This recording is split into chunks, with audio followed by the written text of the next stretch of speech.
ask, because you left that off, who's in there now, you know? Nobody, But they took the picture. because they're painting. They're painting on the walls and they're fixing it up. Maybe I just set it down somewhere. I don't think it's in that room. I think it's either downstairs in storage or, Yeah, because you have to work, it's too big to leave in there and paint, because you destroy it. what office I could put in there, some bullshit. No, they're gonna move personnel over there because they need more room. Maybe the consulate, maybe. There you That go. would be, more proper. That's it. I don't know how you can put up, you must have the blinders on, it's still a legal thing, you know? You and I and out, I mean, waiting and you knee deep in it. That's all right, when the net comes down over this building, I know you'll be let free, I don't know who else will. But, not many of us.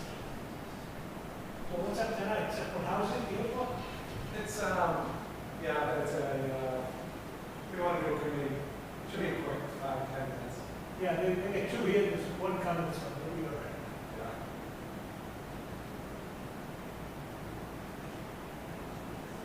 Anything else happening, enjoying the summer, going anywhere? I just went to Bahama last week. Oh, good for you. Nice. Drove up? Yeah, okay.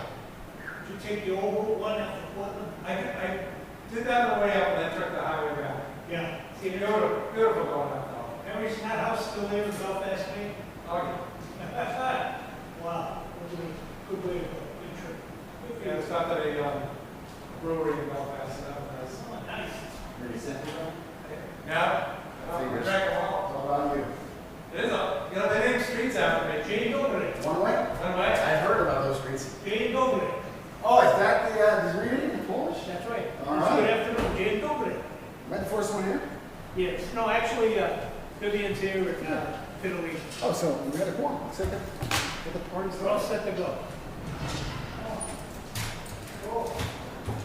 Dale, thank you for that information.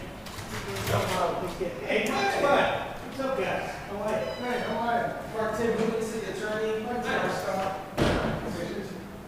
Was you flying today?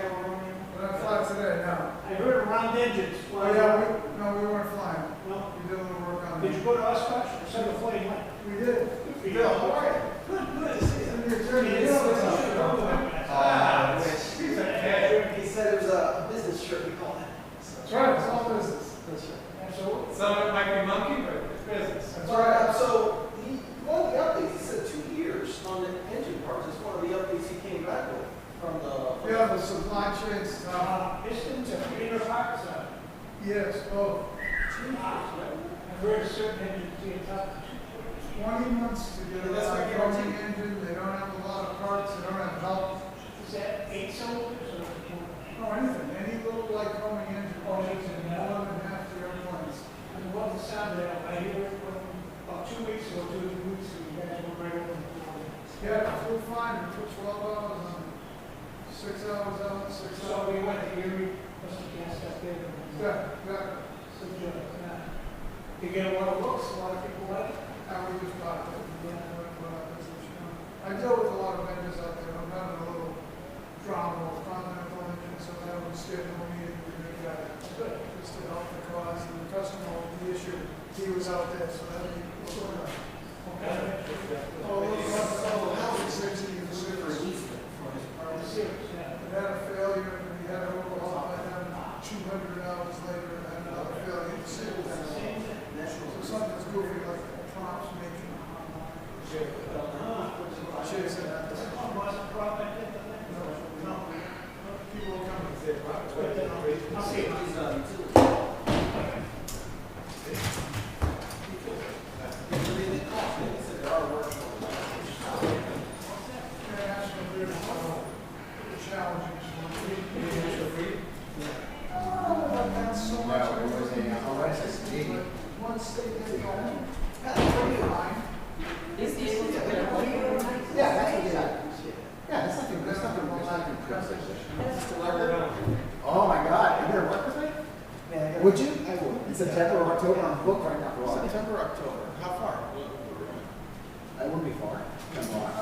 All right, my house, 3 miles, about an hour. We'll make it a little bit longer, and then you're, it's best, we can make it a little longer.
There's no free meals here, Dan.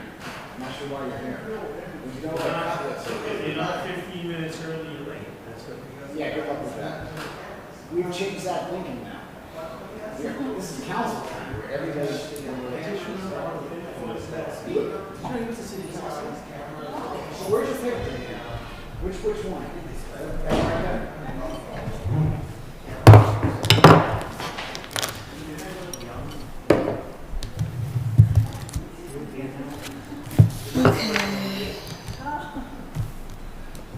She's the better half. By a long shot. I never said that you want to listen. Ready? Good evening. We're ready to commence the Housing Committee meeting. Today is Tuesday, July 30th, 2024, and it is approximately 5:45 p.m. Note, this meeting is also being conducted as a hybrid meeting. You may remotely access. Voting members present here today, to my left is our City Councilor from District A, Fidelina Santiago, and our City Councilor from District F, Councilor Mark LaPlante. Pursuant to Chapter 20 of the Acts of 2022, this meeting of Housing Committee is being conducted both in person and via remote participation. A reminder that persons who would like to listen to or view this meeting while in progress may either attend in person at the location above, which is 200 Common Street at our City Council chambers, or they may attend in person or they may be able to view this hybrid meeting via the following access locations, which is our Facebook Lawrence City Council page and our YouTube Lawrence City Council page. Before we proceed with our meeting today, I would like to stand up and proceed with the Pledge of Allegiance. I pledge allegiance to the flag of the United States of America and to the republic for which it stands, one nation, under God, indivisible, with liberty and justice for all.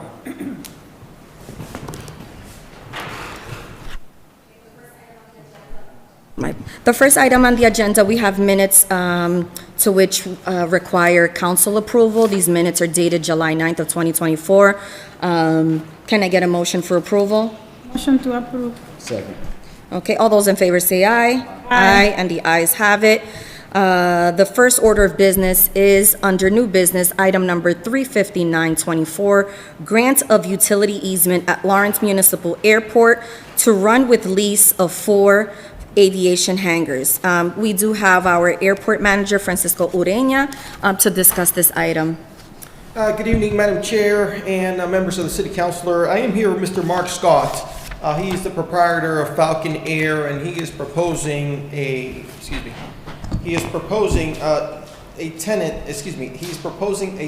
development of 4 hangars which require power and utilities. And so I do have a supplement, Madam Chair, if I may proceed. Yes. Thank you.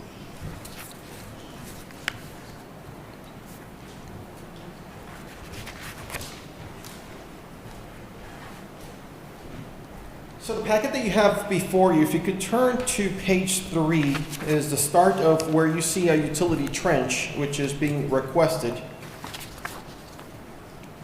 The total property is 70,165 square feet, and that trench is going to go from that right hangar all the way to Sutton Street, which runs to North Andover.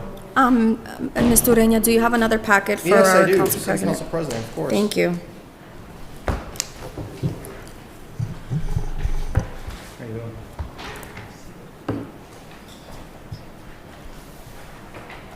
He's on page 3. So yes, page 3, if you could take a look at that highlighted utility trench. Obviously, this will be filed with the Registry of Deeds, like as any easement. And currently, National Grid is working on the language that goes with that, proposes such, and any other enclosures are in this packet. Happy to answer any questions and happy to bring Mr. Mark Scott, should you have any questions for him. I would like for him to come before us and, please feel free to say a few words. How do you feel about this project? I feel good about it. The economy is up and down, but my business is going well. The airport's been doing very good with all the public people and no Andover, as I call it. Everything's good, so there's a demand for hangars. It's not any bigger hangars, there's not bigger noise or anything. It's just a little expansion of what the airport's been doing. I've been there over 30 years, and it's all good. You know, I've worked with the city of Lawrence over this, it's all good. National Grid's not a lot of fun to work with, but other than that, everything's going smooth. Are there any issues or challenges that you think that us counselors should be aware of before approving? No, the only challenges I'm having is like I have 4 months into National Grid and I started this whole project back in September. The cover page of that is from the City of Lawrence Airport Commission, and that was from a September meeting. I was hoping to get going in 6 months, but it's going to basically be 10 to 12 months before I have to dig up any dirt, so to speak. So it should be seamless. I've built other structures up there and I'm using all the same people to do that. You know, same contractors that I've used in the past. No. So fire away with any thoughts you people would have on it. Okay. I just want to make sure before we proceed with discussion, if our airport manager, Mr. Ureña, if there were any further discussions on your end. Hey, Mark. No, I don't have any further questions. This is a plan that was approved by the commissioners of the Lawrence Municipal Airport. It has a favorable recommendation. I've also talked to abutting tenants of other airport businesses, which are other hangars. They also understand this is part of the master plan and how we came about locating these 4 hangars to be part of this new tenant of the airport. Okay. All right. So I'm opening up the floor for discussions. Does any counselors have any questions? Councilor LaPlante? I'd like to make a motion that we send this up to the full council with a favorable recommendation. Second. Okay. So we have a motion on the table, seconded by Councilor Santiago. Council President Rodriguez, please proceed with your question. Yes, in general, thank you for providing me with the package. In general, what is the general business that you run at those hangars? I have a repair business. You're going to talk to the microphone. It's basically a gas station for airplanes. We buy them, we sell them, we fly people around, we sell fuel, and we do maintenance. And the majority of this is for storage of the airplanes. The value of airplanes is going up, and you don't leave valuable things outside. So it's basically the ones I'm going to sell are garages for their airplanes.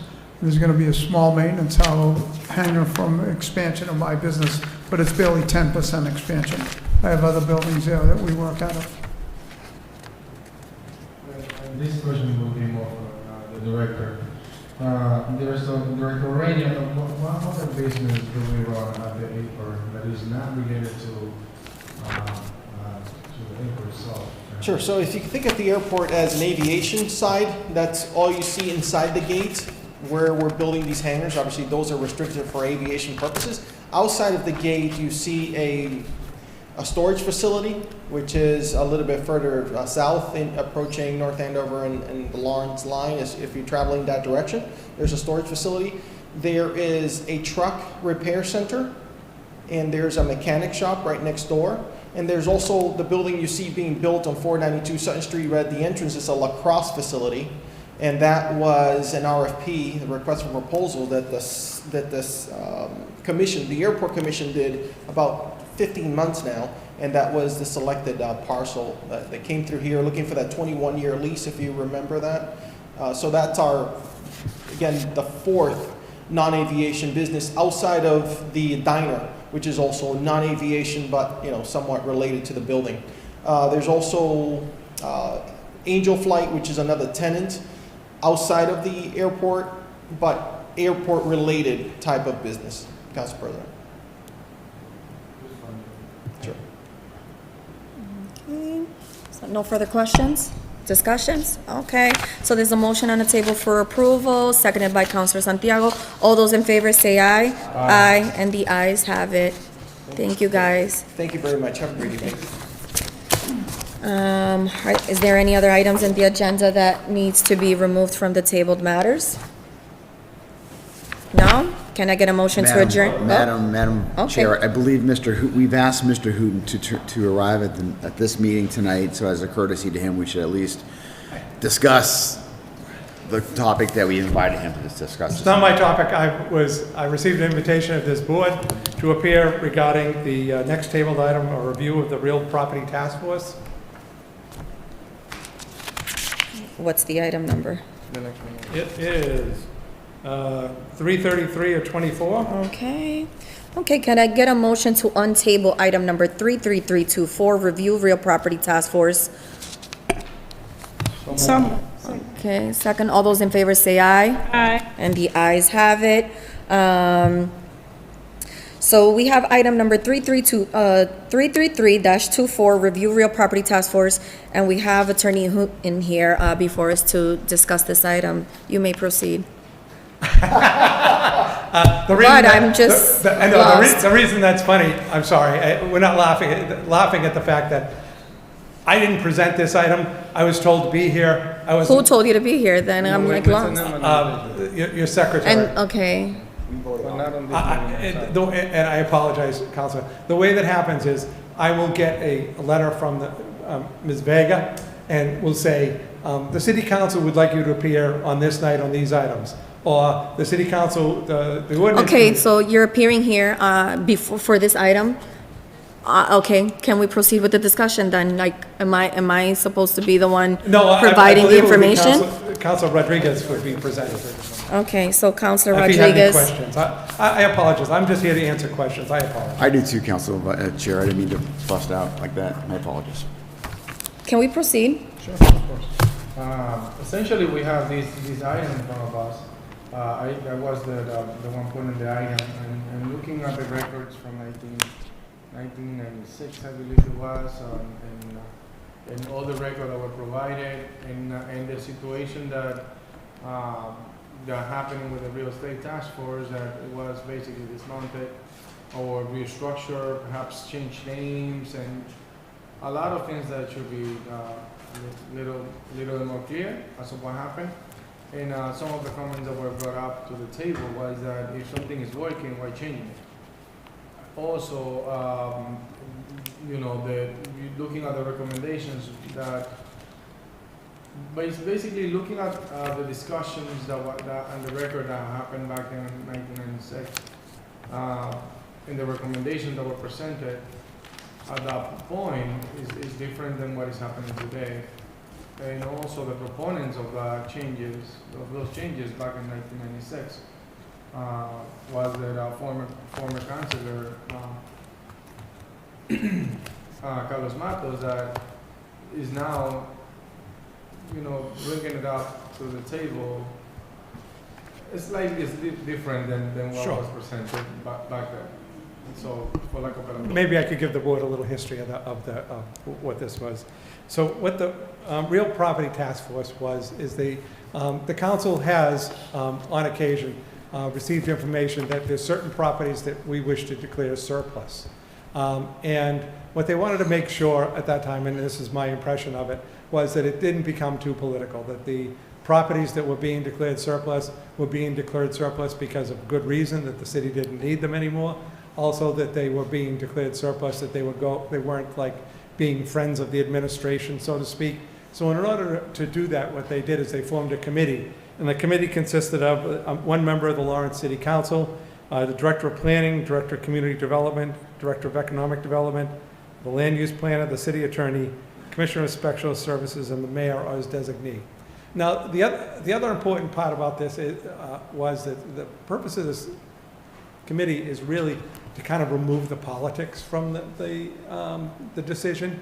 And what they determined is based on that committee, and that was a committee that was formed by ordinance, that they ended up, my impression, fighting among each other, and it wasn't really working out. So in 2006, they disbanded that committee. So what we have now is not an actual ordinance committee. What we have now is a committee that's a recommending only, in other words, it's not, and it is the mayor's property task force. We won't give it the same name because people get confused. And what they do is they meet, and I'm on that committee, and various properties will come for us, and we'll review we meet after the city council has declared it surplus. We only meet on certain of the properties, or some before, to recommend to the city council become surplus. We look at the properties, see what could use. We send out a notice to the entire city department saying, hey, recreation department, do you have any use for this? Hey, DPW, do you have any use for this property? Housing, do you have any use for this property? And if we get back that none of the departments need it, then we decide we should try to get rid of it, put it back on the tax rolls and make some money.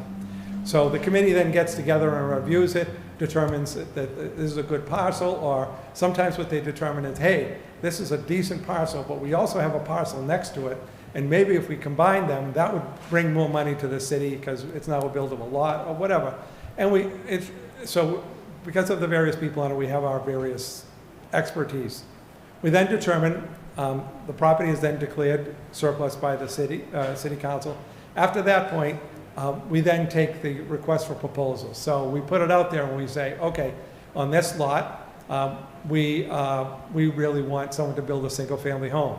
On this lot, we want whatever we want to do, and we put out, you've had it come before, certain conditions. One of the conditions might be that the person that's going to bid on this must be a Lawrence resident. The person that bids on this must be a first-time home buyer. I mean, sometimes we get actual properties that are already built, like we had to foreclose on a condominium. It's in a condominium complex, so obviously there's not much the city has to do. There's no land, so we determined who do we want to sell that condominium to. So we put out the requests, and it goes out there, and people, if they fulfill it and they have the ability, can bid on it because they're usually reasonable prices as opposed to a lot of people. So what we try to do is, the younger people or people who are in the city that can't afford home ownership, we're trying to promote home ownership with a lot of these. So we make a recommendation. Now, our recommendation is not binding. Our recommendation is just our best effort. And then the mayor determines what he thinks is the best use of this property. And that's the current committee. It is not ordinanced. It has no power. It's surely an advisory committee. So there's two ways. You can go back to the old way and ordinance the committee, and then it becomes a reportable committee to you and with whatever you want on it, or you keep what's current in place, which is just a advisory committee before the mayor. But that's kind of the history of where we are with it right now. So the Real Property Task Force probably meets in the summer, not so much, but in the winter, probably once a month, and go over all the various properties that we have and see where they are. I mean, some of them we just meet and say, where is it in tax title? When do we think we're going to get title to the property? Because a lot of these properties, because they're in tax title, might take a year for us to clear up the title to make them saleable. Okay. So just to make sure I gain clarity in everything you just said, you said in 2006, this committee, the Real Property Task Force was eliminated or disbanded in 2006, but there is currently a small committee made up by the mayor's office, which I don't want to give it a name. Thank you. How many members, and do you have the liberty to say who is currently part of that task force? It is the city planner, there is the city attorney, there is the assessor, there's the tax collector, there is, and I'm trying to get everybody's name as I see, somebody from community development, yeah,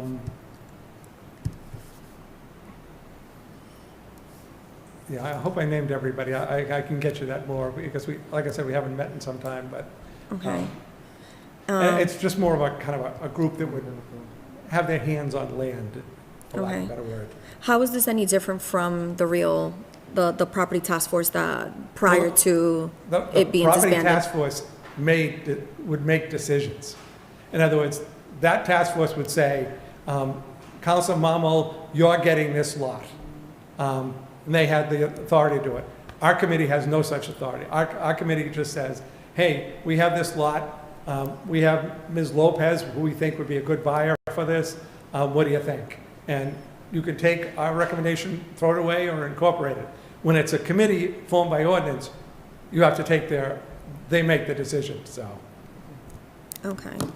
Discussions? Sure. Council President Rodriguez?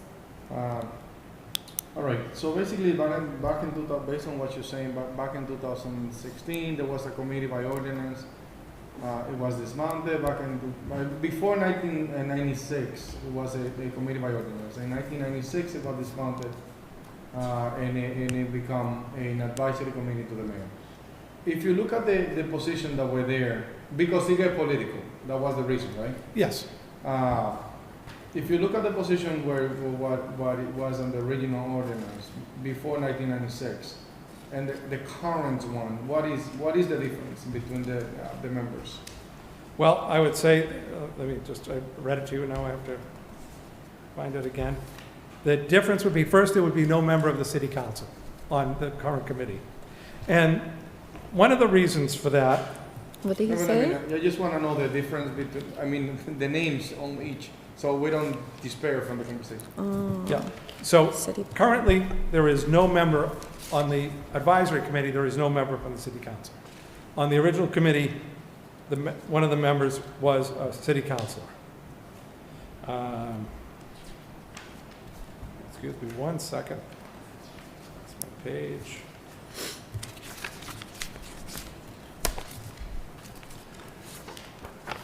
Okay. The director of planning would be on both. The director of community development would be on both.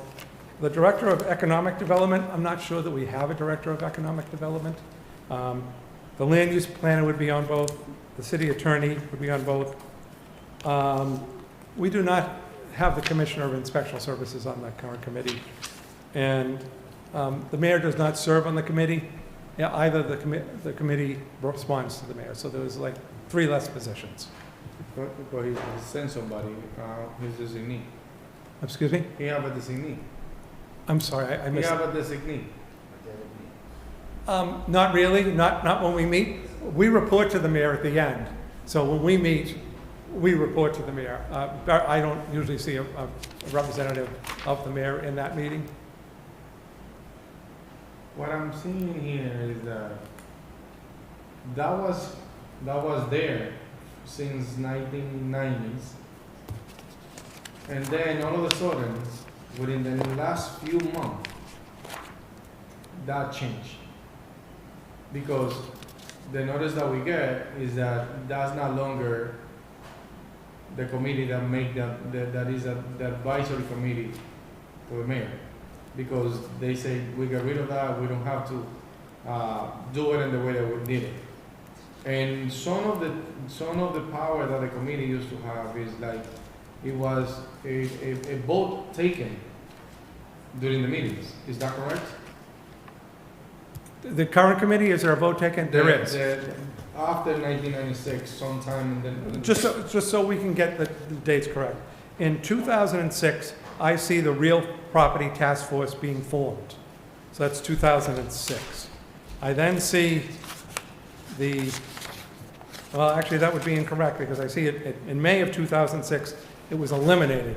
I don't see the date that it was formed because the document that has the ordinance on it is dated on the date of elimination, not the date of formation. So I don't know, so I'll go with your 1996. I don't know that to be correct. No, I'm sorry, 2006. But 2006, it was eliminated. The Yeah. current committee, I've been on this committee for about 4 years, so And it was there for forever. the It's current, been the current one, it's been there forever. I believe it's been And- since 2006, I would guess. Yeah. I wasn't here. So. And what I'm saying is, you guys used to take a vote on the properties, the best use of the property, you guys vote on and Definitely. sign on. Definitely. That made that committee more than an advisory committee. Because a vote is being taken place within the committee. Except that it's non-binding to anybody. It's not binding to anybody, I get it, It- but it's- the thing is like, what I'm getting now is that there is no votes more, there is any more vote being taken place anymore on that committee currently, because that was eliminated out of there. No, we would still vote, we just have not met. The Real Property committee has not met in, I believe, the past 3 months. Well, once you meet again, you'll We'll- see the differences. I don't know why, because we would, again, That is the reason why we're having these discussions. no, but in other words, I'm not the former of the committee or whatever, but when I go to the committee, I'm presented with proposals, and then we discuss it. And then I mean, you call it a vote, but I could say like, I like the use of this property, you know, we should make this into a garage. And someone else might say, no, we should keep it as green space. And at the end, we go like, what do you think? Should we use it as a garage or as green space? And we all go, I think the better use, vote, is green space. Then we present that to the mayor, like, I think this property should be used as green space. And the mayor can say, nope, I'd rather have it as a garage. Well, then it becomes a garage. We don't have Yeah, any authority. I get it, I understand. You guys meet after we actually declare a property as surplus. And prior, sometimes And prior. And prior of the disposition, you guys meet for sure, right? Yes, 100% you guys meet for sure. definitely. Guess what? We have had property here without the advisory of the board. But we don't give the advice. Something changed, that's what I'm trying to get. I understand. So if you're saying from the original board to this No, board. no, these board No, have changed in the last, the recent future, the last month. Things have changed.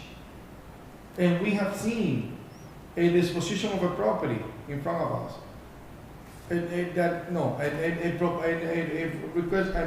a disposition, a surplus declaration, and that was partially brought up to the discussion that the real estate task force is no longer in place, the advisory or whatever name it is no longer in place, that we're gonna discuss that until further, we're not gonna discuss those properties until further notice, until further clarification, get, everybody on the same page. Yeah. Something have changed, and I'm trying, that's what I brought up, I brought that up to Sure. this level. So I might just add this.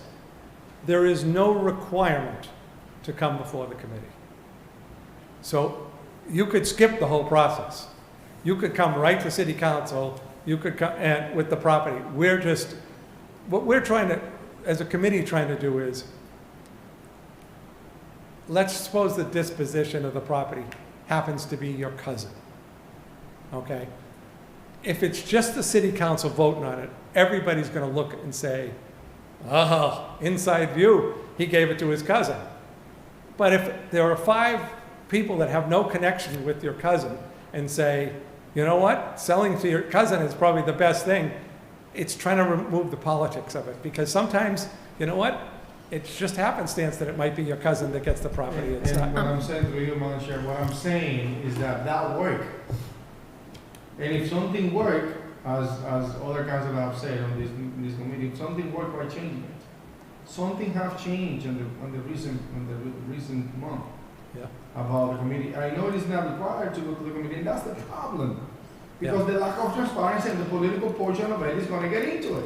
No, and I And would say, that's an issue that we might, if we don't have that advisory for a third party, yeah, I agree with you, Council. Now I it's understand. like we're gonna have more issues. Now I understand what you're saying, but I do believe that what you have the ability to do, because you are the dispositive body, is that if I came to you and said, hey, here's what I want you to do with this piece of property, and you said to me, have you gone before the task force? And I said no, You guys have then no you power. could say, well, come back after you've talked to the task force. Because you're in control. Council President, you all set with your thoughts? Councilor LaPlante has something to add. Are you all set? Councilor LaPlante? Thank you very much. I do want to bring Mr. Rodriguez back into this conversation. So just listening to this conversation, apparently Mr. Rodriguez, and I don't have as much information that he has. And so I think it's important if we're gonna be debating this to really have some more facts. So, Council President, do you have like the item that came before us where you received information? Maybe it was a testimony here or wherever you got the information that it did not go before the property task force. That way, and is it coming before the full council? Did we already vote on that matter? I just would like to have some background information. And then, Council President, through you, Madam Chair, you also mentioned that, that stay tuned, you're going to see more of this. Things have changed, so you clearly have more information. So I'd like to to get more detail as to what you know. I happen to think that the city attorney doesn't even know what you know on this, and I think we should just bring it out in the open for full transparency. Councilor Plant, through you, Madam Chair, that's what we're trying to do here. Make sure that the transparency when it comes to dispose of property is there. Sure. That's why we'll be having this discussion. The information that we might have, like you said, that's actually being used to bring transparency to the process. That's what we're trying to do. Maintain things as is and make sure that the real estate task force, or whatever name it is, take a vote for the advisory to whatever, and then be able to bring it up in front of us. Like, let's not lose track of what is important here. The important here is not the information we have, is the information that is going to be presented to the public when it comes to the real estate task force. If something have changed and we brought it up, let's try to find out what is it that it have changed. I think that's what is important, not like, the disposal of the property is the whole thing. Is the main idea here, is the main portion, that we keep the transparency, and anybody that is anybody that gets a property through a disposition process, that was because it was the best use of the property. And maintain anything else. Councilor LaPlante? I just want to know, my question is through you, Madam Chair, to the Council President, was, does the Council President, and I think he does, I just want to know what it is, what is the item that is sparking this discussion? What was it that he learned that the Real Property Task Force was, or whatever it's called, was not involved in it, and that it came out magically to either before the full council? Have we voted on it? I just want to flesh that out a little bit more. Chairwoman, Through you, Madam Chair. Item 9124, the last item that we have in front of us on this committee, part of during that discussion. That's the It's third on the item first the page, agenda, 9124. It's on your table of items tonight. That was one of the items that triggered the discussion about, the real estate task force. And then there was an email requesting to table that item, or not to bring it up in the next meeting, because she need further clarification when it comes to the real estate task force.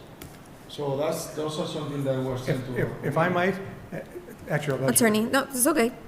Proceed. If you would like for this committee, I will be happy to contact everybody on the committee, find out what properties have been brought before you, and give you a list of anything that has not come before the Real Estate Task Force, and any properties that are going, because to be honest, this was another item I'm going to bring up, but I look on this past list of yours, and I see properties that I'm dealing with currently that appear to be tabled here, but I appear to be handling it. So I'd like to know what's going on with these. That's interesting. Some of them are simple. For instance, right now, it's no secret, my office is working on all the alleyways in Lawrence. I happen to notice that this was an agenda item in 2010, so tabled here, but it's now in my office at 2024, some 14 years later, but not under this agenda item. So, and I see, to be honest with you, on September 2nd, 2014, a request for surplus property of 7 Florence Street tabled. That item is also in my office. I have a question, Attorney Hooten, because I know you mentioned that this task force, not having the task force eliminates the politics of it all. So how could it be any different when one of us counselors have to excuse ourselves, that one of the members of that committee would have to excuse themselves when it's a family involved? It's more the appearance. Why it cannot be operated in the same fashion? Sorry about that. Everybody always, I don't mean it this way, but Lawrence, everybody always says, oh, somebody has an in, somebody has an out. It's just easier to say, we're not even involved. How could we have an in? How could we have an out? We don't make that decision. an independent committee. That's all it was purpose Yeah. for. You're right. If somebody said, if it happened, and again, I apologize to Councilor Rodriguez that I'm picking on his cousin. I don't even know if he has a cousin in the city. I mean, but- I'm assuming this is something, I'm assuming this is something It's a good to, assumption, though. excuse me, I'm assuming that this is something that could be discussed when creating or reestablishing this item, if it ever gets to this point on an ordinance level, that we will have to kind of, put that there in terms of how this committee would and should operate. Yeah. At the end of the day, this item was tabled, and it was tabled because we were looking for you to review and provide a recommendation. Do you have any? Not at this point. I actually was not asked that particular question, but I can give you, for your next meeting, first of all, I would like to give you a brief synopsis of what the committees do, just so you all have it in writing. Second of all is, to Councilor Rodriguez, I would like to give you a list of properties that we have reviewed. Please. And the properties that, for some reason, again, unbeknownst to me, because again, nobody gives me complete control. So if someone wants to bring a property to you without going through the committee, I have no way of knowing that, but I can look that up and find that for you, and I'll give you my recommendation if that's what you would like. I would. Okay. Before we adjourn, is there any further discussions, questions, concerns? No? So I'm looking for a recommendation to table this item. Motion to table the item 35924. 33324. So move. It's a second. Okay. We have a motion on the table, seconded by Counselor at-large Rodriguez. All those in favor say aye. Aye. And the ayes have it. Motion to adjourn. Second. Motion on the table to adjourn, seconded by Counselor Santiago. All those in favor say aye. Aye. And the ayes have it. Thank you very much, councilors. I appreciate it. I apologize again.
man, yeah, so we buy a car.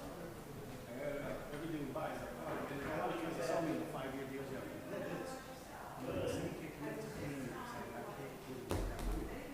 Because it's basically every day. You pay this. But the good thing about it is a saving long term. Because greatly, I didn't say you get everything you need to recertify guys, everything. You never have to buy cartridges again. Where here it's like, okay, we'll get 20 cases of what's like a Jack Grant you did last right? We talked about last stage. What was he? He did a Jack Grant.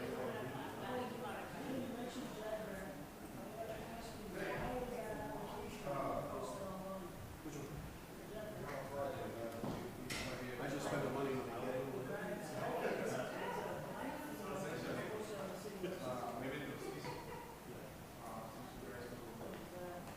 I just spend the money when I get it.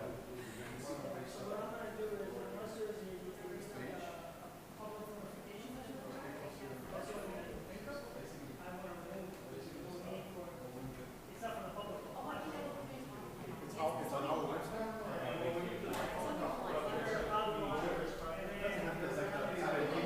You can make an argument to say we apply for it. They put it up there. Yeah.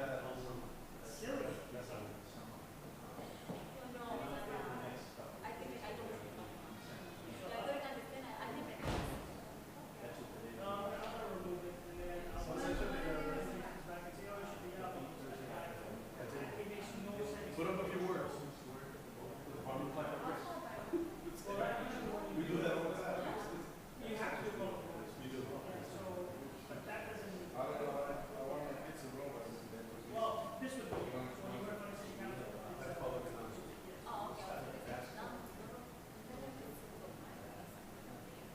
Essentially, that's what we want. Yeah, this is why I say it, that is so.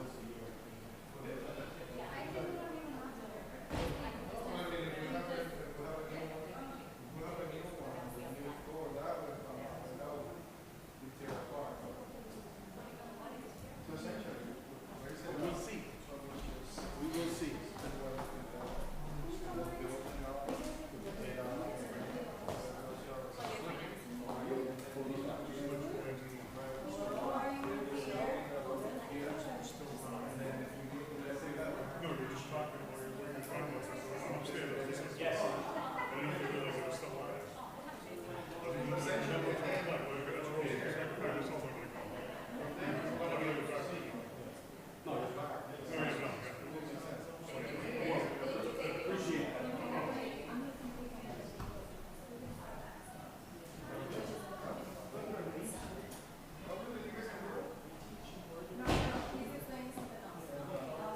When I see you, then I know it's budget line, but then when I see you, then I'm only, I was like, yeah, I was like, why? Why are you guys here? Alright, that's okay, we can like get the show started, because we have another meeting at 7. The committee of the whole, which is where they're gonna discuss the buyback time, like the, I don't know if Abel Cano is the one kind of speaking on behalf of that. Oh, if you work somewhere else, you know, retirement. Yes, that retirement stuff. If you work somewhere else. So we have that.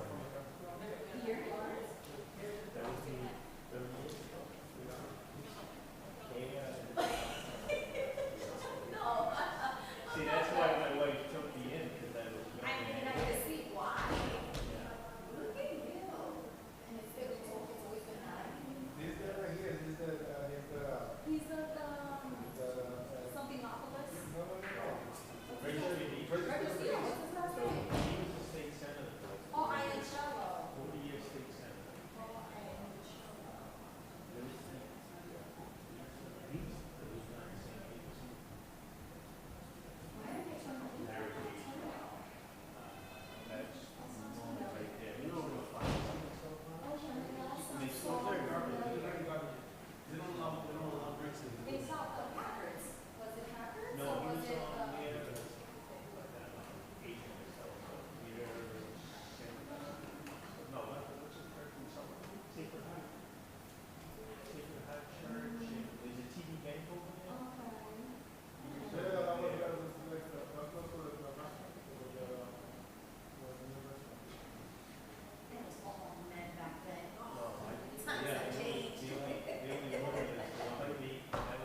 Mind you, I'm not even realizing. Good evening and welcome to the Budget and Finance Committee meeting. Today is Tuesday, July 30th of 2024. It is now 6:35 p.m. Voting members present: to my right, Council President Giovanni Rodriguez. To my left, who just stepped out for a second, the Vice Chair, Councilor Vivian Marmo, and also Councilor Wendy Luzon. Pursuant to Chapter 20 of the Acts of 2022, this meeting of the Budget and Finance Committee is being conducted both in person and via remote participation. A reminder that persons who would like to listen or view this meeting while in progress may either attend here at the City Council chamber or use our social media network accounts. At this point, please join me in the pledge. I pledge allegiance to the flag of the United States of America and to the republic for which it stands, one nation, under God, indivisible, with liberty and justice for all. Councilors, we have minutes to approve. Can I have a motion to approve the minutes from our meeting in May 29th of 2024? So moved. Motion has been made by the Vice Chair, properly seconded by the Council President. Discussion? Seeing none, all those in favor say aye. Aye. Aye, and the ayes have it. Can I have a motion to approve minutes from our meeting of July 9th, 2024? So moved. Motion has been made by the Vice Chair. Is there a second? Seconded by Councilor Luzon. Discussion? Seeing none, all those in favor say aye. Aye, and the ayes have it. All right, first order of business, we have item 360-24, the authorization to expend grant funds in the amount of $250,000 for the Safe Streets and Roads for All SS4A from the U.S. Department of Transportation. And we do have Lily Reyes on Zoom, who is our Grants and Special Project Manager. Ms. Reyes, you have the floor. Grant writer and special practice. Good evening, counselors. Thank you for having me. I apologize for not being able to be there in person. So yes, asking to appropriate the funds for the Safe Streets and Roads for All planning grant. Really excited about this grant because now we will be able to create a comprehensive safety plan for the entire city of Lawrence, identifying the high injury network areas, high fatality areas, and improve the safety of pedestrians or just overall safety of vehicle fatalities in the city of Lawrence. Okay, thank you. Councilors, do you have any questions or comments? Council President. Lily, what is your title? Oh yes, and my title is grant writer. Okay. I just want to make sure because I mean on the item we have something else, and I just don't want to mislead the public pretending or thinking that you are going to be running the grant. Are you going to be running the grant? So for this particular grant, I honestly, I'm not too sure. We have, and within the grant, we did submit for some funding for additional assistance with managing the grants. I'm definitely going to be spearheading it. So there's an RFP that's going to be put out. I'm responsible for that. And I'm not sure how we're going to move forward in terms of getting assistance for this particular cycle of this grant. Excuse me. So if you got what I'm trying to say, it's like that makes me worry because I cannot even say grant writer in your last name is like it's tough to say because your job is basically making sure that we got grants, and you doing something else by running the grants might distract any potential opportunities that we might miss because you're not focusing on writing those grants and you're not focusing on you're focusing on running the project. And especially this type of project that need to deal with departments that are already involved around this thing. Then perhaps can think about, the police department, the fire department, or more importantly, the engineering department that are going to be able to identify data it's very common, and they're very aware of those because they use it on a daily basis. Like within the engineering department, they deal with the average daily traffic. If I mention that word throughout the city of Lawrence to anybody else, they're going to have to find out what is ADT. They might think it's some type of hub for people. But average daily traffic, that's, somebody working at the engineering department will know right away. The police department will know right away. But, it's like, you know what I mean? It's like, I would like you to be focused on grant writing because you brought out that font, and I highly appreciate that, big time. And don't get me wrong, I know that you're more than capable of doing that, but not focusing on that is because I have seen you doing all the things for the LRA and this and that, and your whole position was around focusing on that because we were losing opportunity when that position get presented to the council, that it was a need. And I don't want to be rough, but I mean, that's the reality. I understand, Council President. So just to clarify, in terms of the departments you mentioned, yes, those departments will be involved, but this money is to hire a company that's going to come in and do the entire comprehensive safety plan to create an action plan. So when we have that action plan, we can go ahead and apply for the next cycle of the grant and hopefully get the implementation funds to implement the action plan. So it's a external company that will be coming in to do all the average daily traffic, or like I mentioned earlier, the high entry network. So with that said, I'm glad that is happening. But also, I'm going to express a concern to you since you're going to be looking into that grant. Make sure that anybody that's going to write something on behalf of the city of Lawrence, use the internet, use Google Earth, but also come down to understand how traffic behaves in Lawrence. Traffic behavior change from time to time. And trust me, I know. And people that behave one way here, they behave a little different in another cities and town, and they behave completely different in another town right next to us, to avoid mentioning names.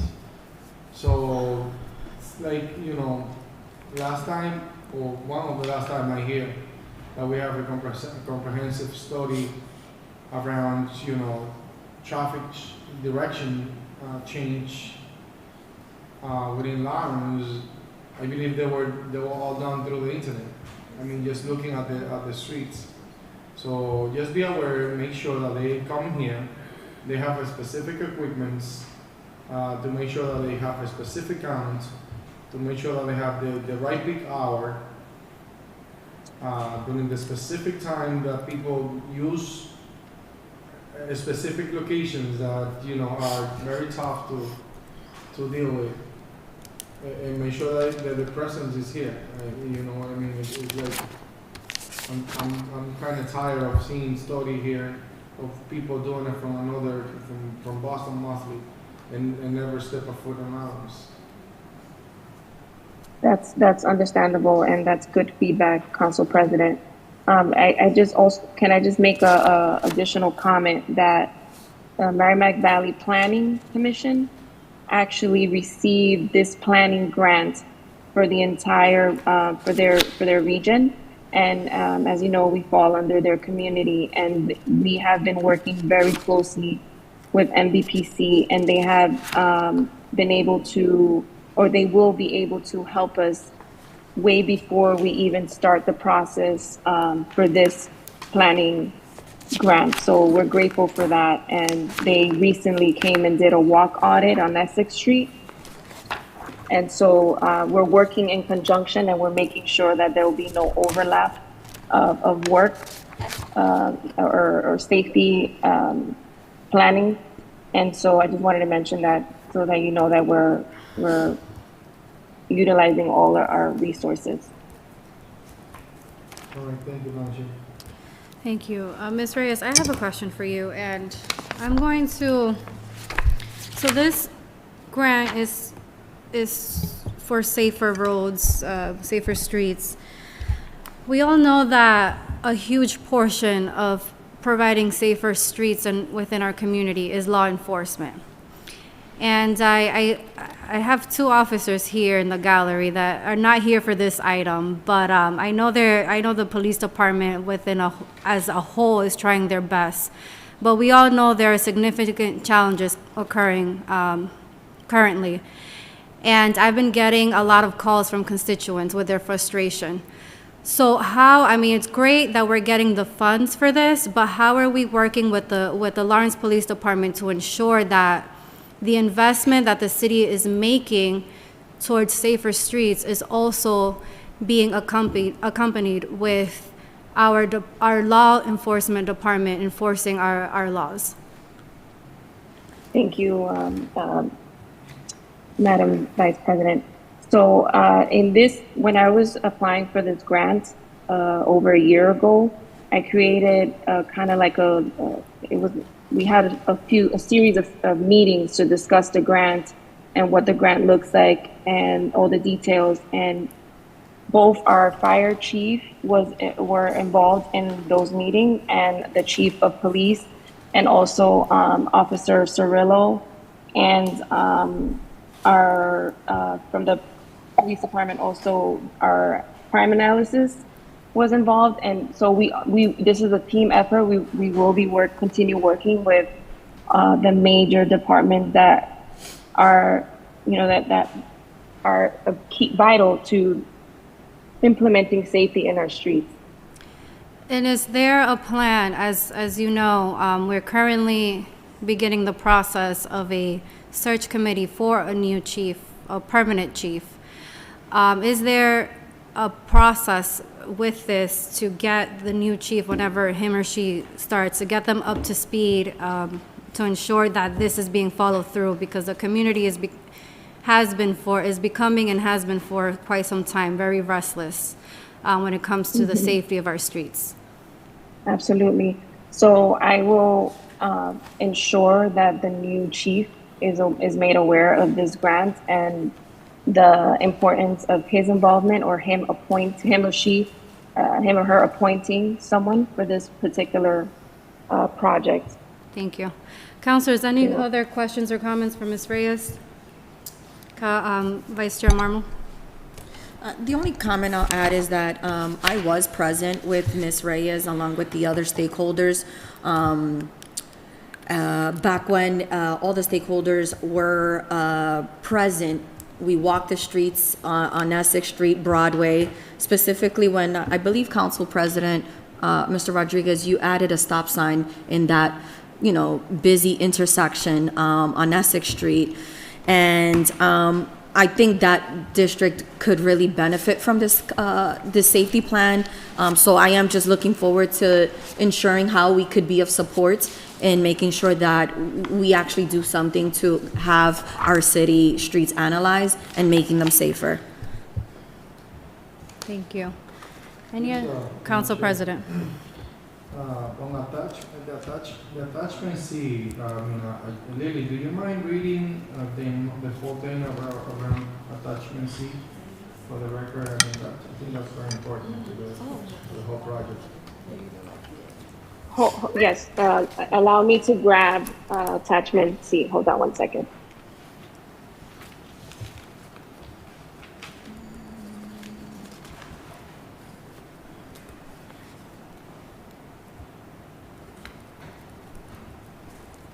Are you talking about the general terms and conditions C, or is there another C?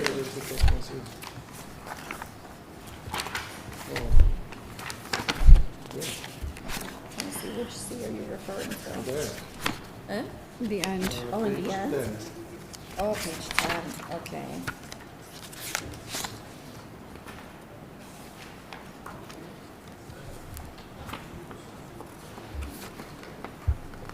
Okay. Oh.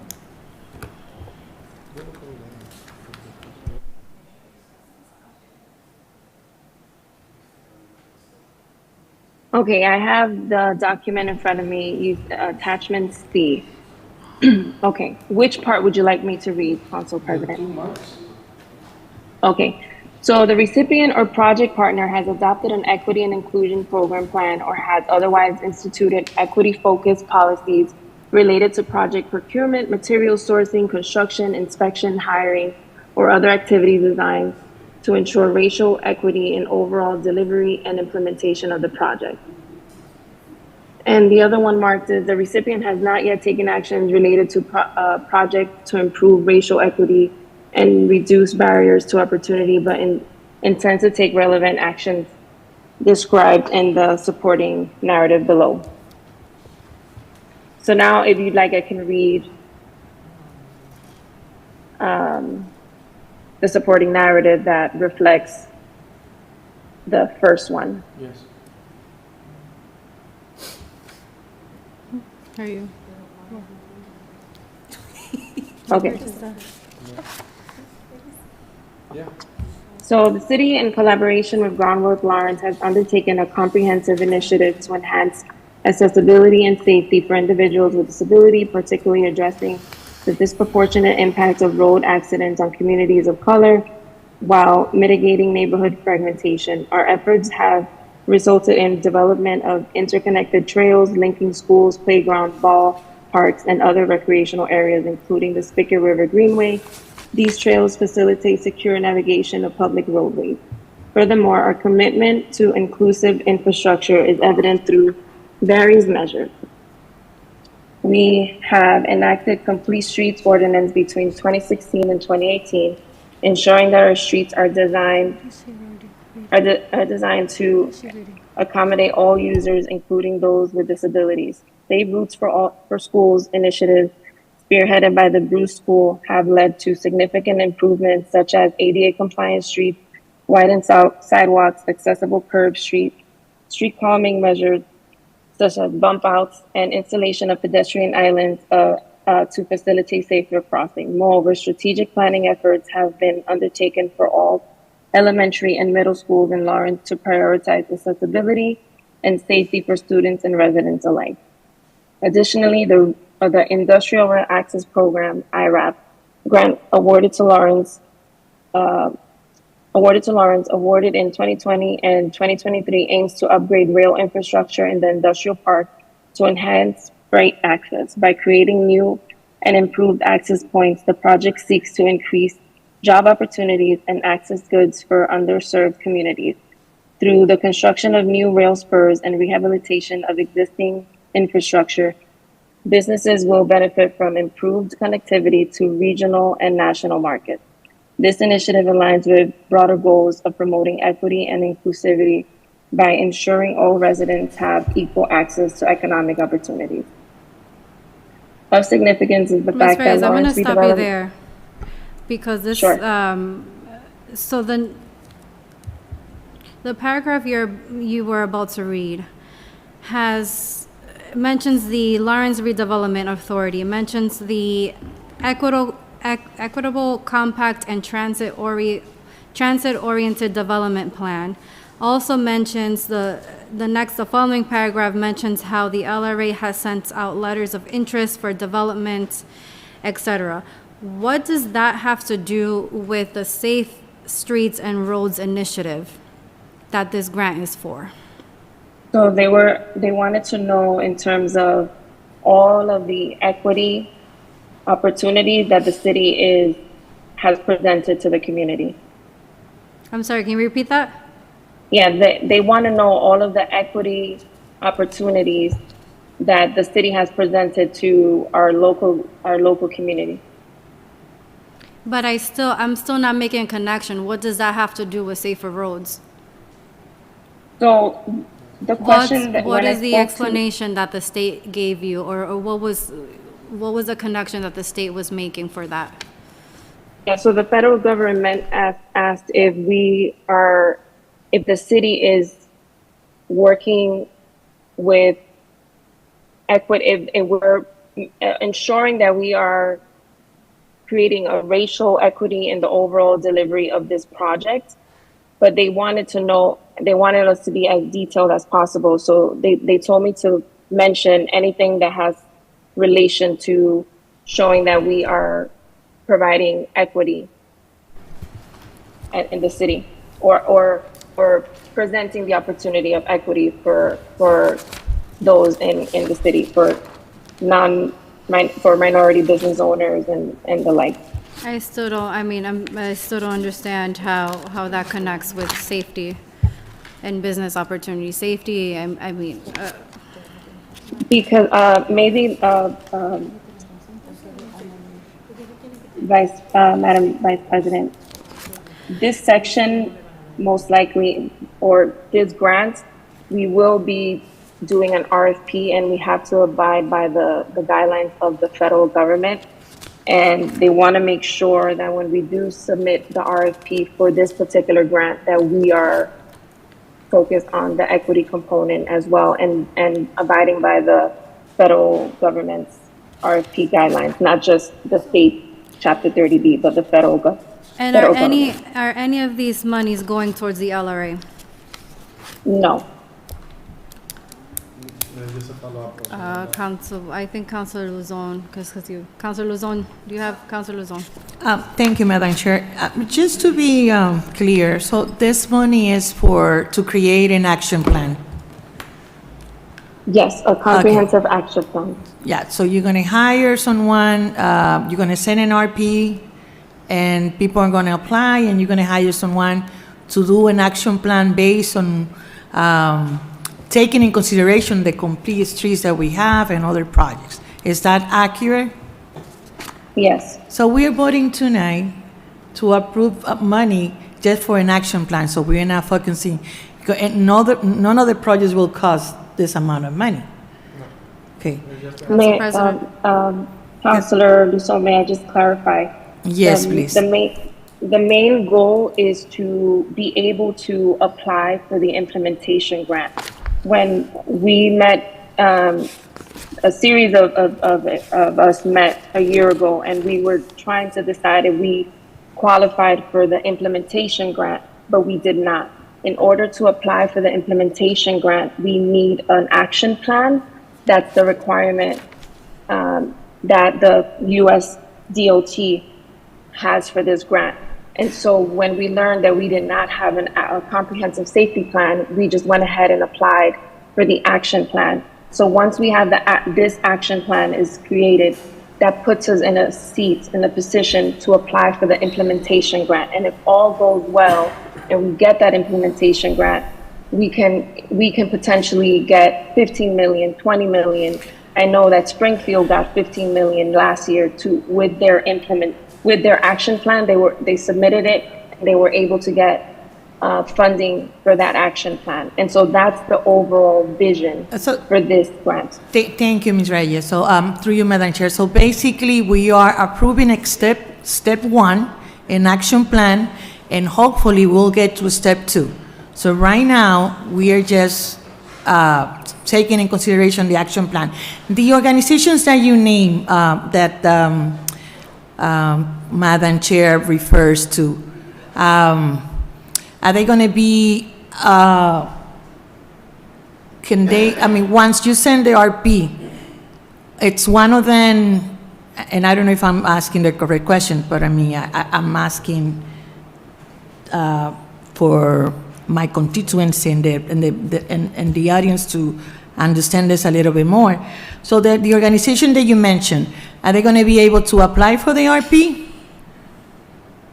Pardon, is the organization you're referring to Merrimack Valley Planning Commission? Yes, and you also mentioned, what were the others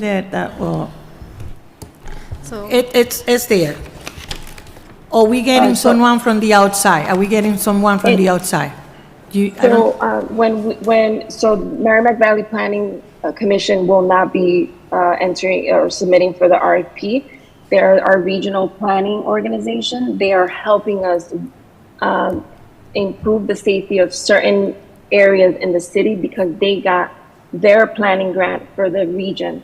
In terms of the agency that's going to come or the engineering firm that's going to come and do the safety plan, when I create the RFP or the team that creates the RFP, we can very well put in the scoring system that it's highly favorable or highly recommended that it's an agency that's familiar with Lawrence or is in Lawrence. If that's something that Let's, for example, it is, I'm just going to give you an example. Through you, Madam Chair, is Groundwork Lawrence able to apply?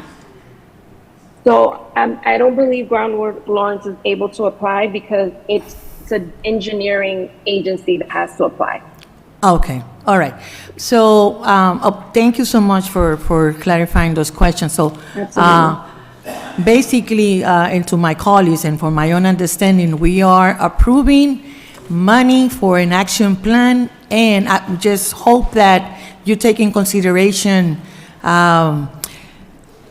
Councilor Rodriguez, Council President Rodriguez, just to make sure that we are somehow involved, because I would like that action plan to include, and I don't know if it's going to be possible, but include District B, hopefully.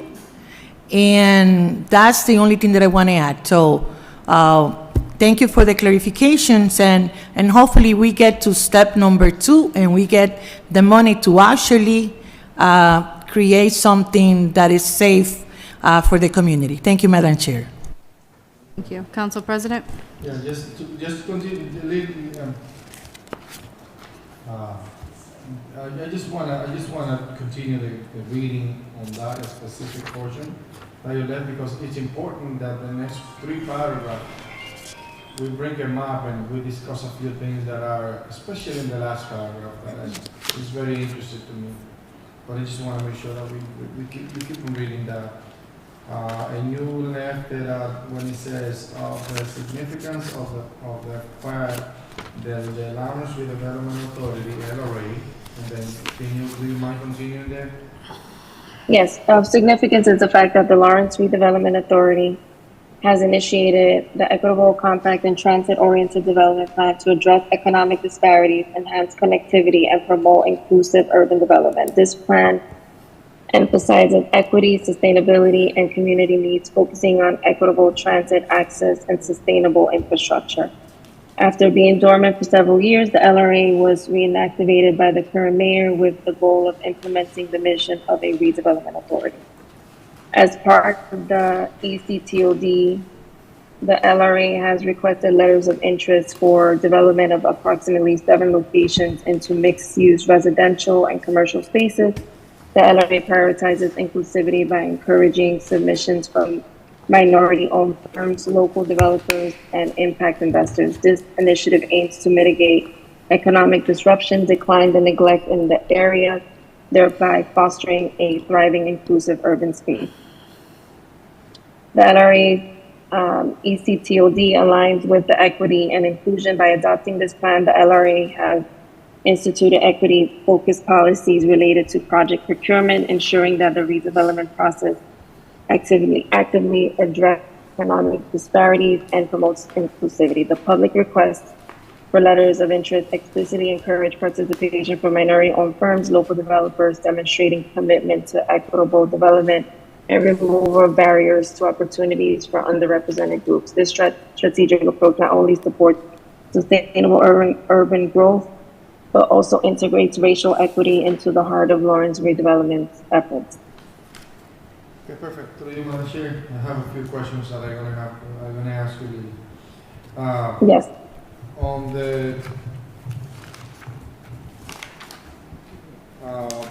the supportive narrative, you mentioned specific things, and you mentioned organizations, and you mentioned the LRA.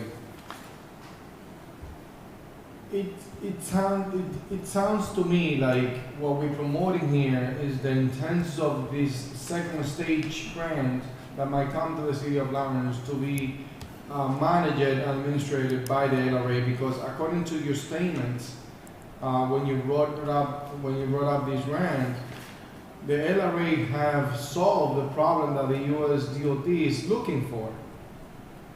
If we leave it up to the US DOT, based on the supporting document that you present, they might end up saying, look, we want the LRA, which is an organization that is independent from the local government, to run these potential programs.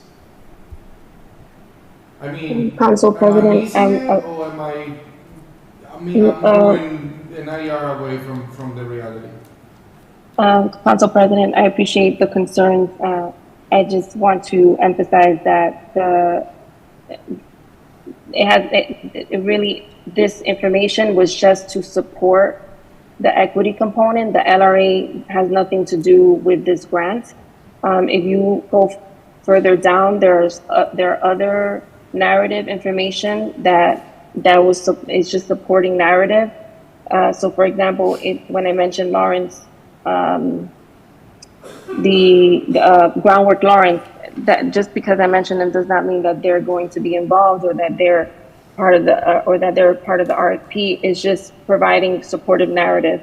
So to clarify, the LRA is not involved in this grant and will not be involved in this grant, and is not seen for USDOT. Is not a reason for USDOT to deem that the city does not need this simply because, there's a redevelopment authority or an equity component in plan. No, I just want to make sure, because at the end of the day, the reality of the fact is that the LRA have done things in the last year or so. So, and based on what I'm reading here, is like we're talking about 50-year history here, like basically, if we put a timeline on what you're saying. But I understand. I just want to make sure that we all on the same page, that we are approving a grant to develop a plan, and the implementation of that plan is going to be based on the needs of the community, and also that whoever is going to be running the plan is going to be the City of Lawrence and the designee, not necessarily a third party or a secondary organization. Just want to make sure that we put it up there for the record and we be clear. Yes, Council President. Thank you. Madam Chair, Councilor Luzon. motion to approve. There's a motion to approve. Is there a second? There's seconded by Council President. Discussion. Motion to send to the full council with a favorable recommendation. Properly seconded. Discussion. Seeing none. All those in favor say aye. Aye. The ayes have it. Thank you so much, Ms. Reyes. Thank you. I'm really looking forward to implementing Chair. the safety. Thank you. Have a good evening. Thank you as well. Ms. Reyes, Yes. I hope to Lozon. meet you like in the next meeting. Absolutely. And I apologize, I'm not there. I'm literally still on vacation. I come back tomorrow. Oh, thank you. I hope. Thank you. Bye-bye. Bye-bye. All right, next item on our agenda is item 361-24, the approval of a contract over 3 years. 3 to 5 year contract between Lawrence Police Department and Exxon Enterprises, brought to us by Director Rosa Shepherd. Director, you have the floor. Sure. Good evening, City Councilors. My name is Rosa Shepherd. I'm the Director of Support Service of the Lawrence Police Department, and I am here to formally request an approval to enter into a contract with Axon Company, which is managed at evidence.com. What this system will do, the data and the storage will not be longer managed by the city driver. It will be managed by the police. We will do the crash data evidence collection. We will manage the evidence storage and management. The capture to courtroom, meaning that any information will be readily available instead of going through the city driver. We will be able to to be able to have that information on hand on time, and the integration with the floor cameras. We will be able to save the data from the floor cameras into the police system as well. This is for the 5 years. It will be for a total of $647,195,000 with the yearly fee of $129,439 for every year.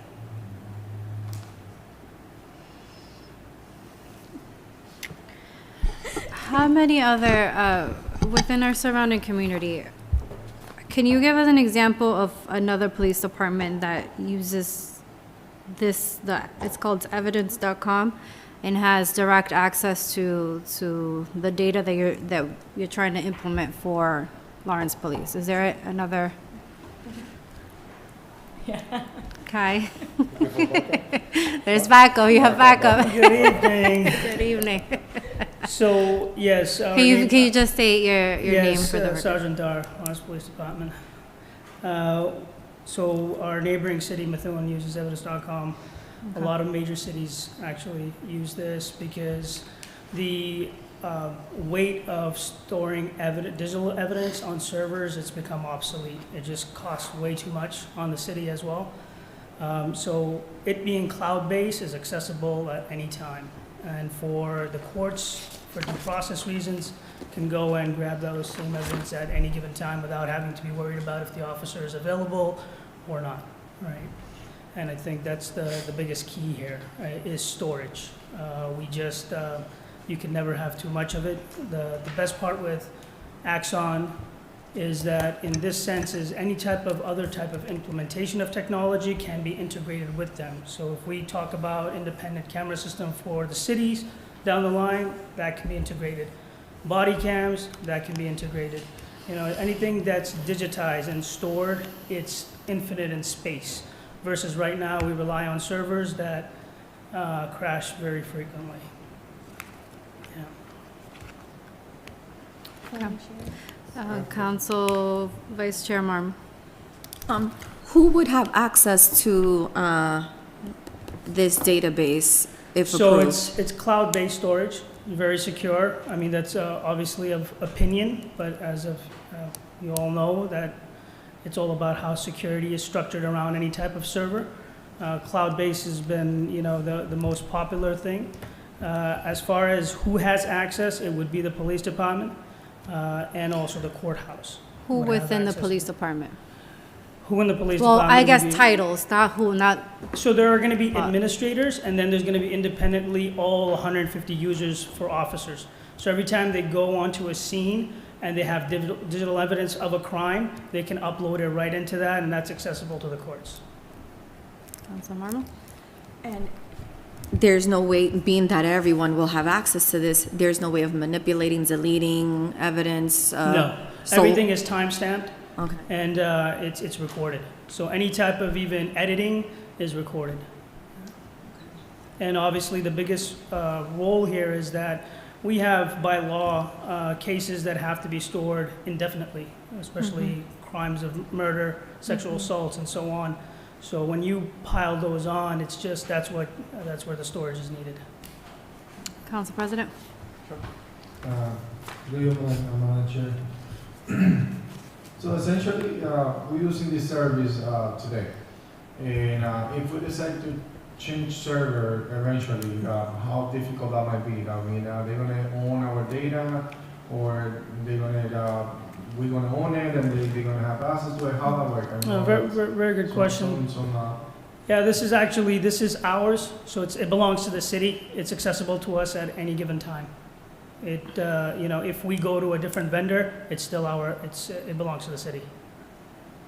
And essentially, walk me through. Do they have a system that actually make things, search for things a little easier, or perhaps how that works? Because I know that there is we changed the way that we storage everything within the city of Lawrence. There something that happened back then a few years ago, and then how that make a difference when it comes to the security system that we currently have in the city of Lawrence compared to this? So we obviously are definitely more vulnerable with servers. We've experienced, the city has experienced that before, under obviously a ransomware. Those are the things that are the biggest concern for every department. So going cloud-based, as far as security goes, again, that's of opinion, but I believe it is the secure way. It is actually the future of this. As far as facilitating the ease of this, we use our CAD system would generate a number. That generated number would then associated to that evidence that the officer has on scene, which is then stored in the cloud. And it just streamlines it. There is no hiccups as far as what belongs to what. And do they have like some type of, when it comes to reporting and storing things up, is this like, if you create Word document and then a storage there, or perhaps you create a specific reporting system that they have in place, and it will be easier for the police? I just want to see the extra, the plus. Oh, the pluses are obviously there.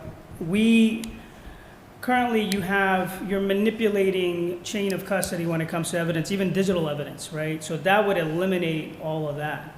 You're going from the officer's hand, or whatever the scene may be, whether the detective, whoever's working the case, it's gonna have less touches, and it's gonna be more secure.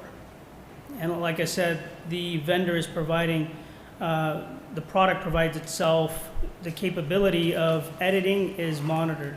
So there's no such thing as, any type of fishy business.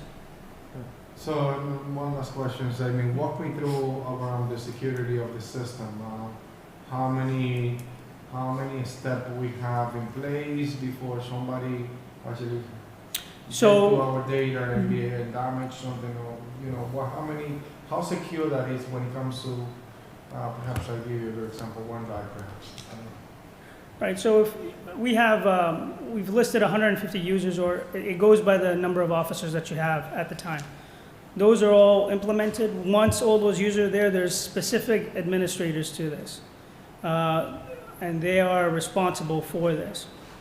Axon will not give access to anybody other than those particular mentioned users that that were given that permission from the chief.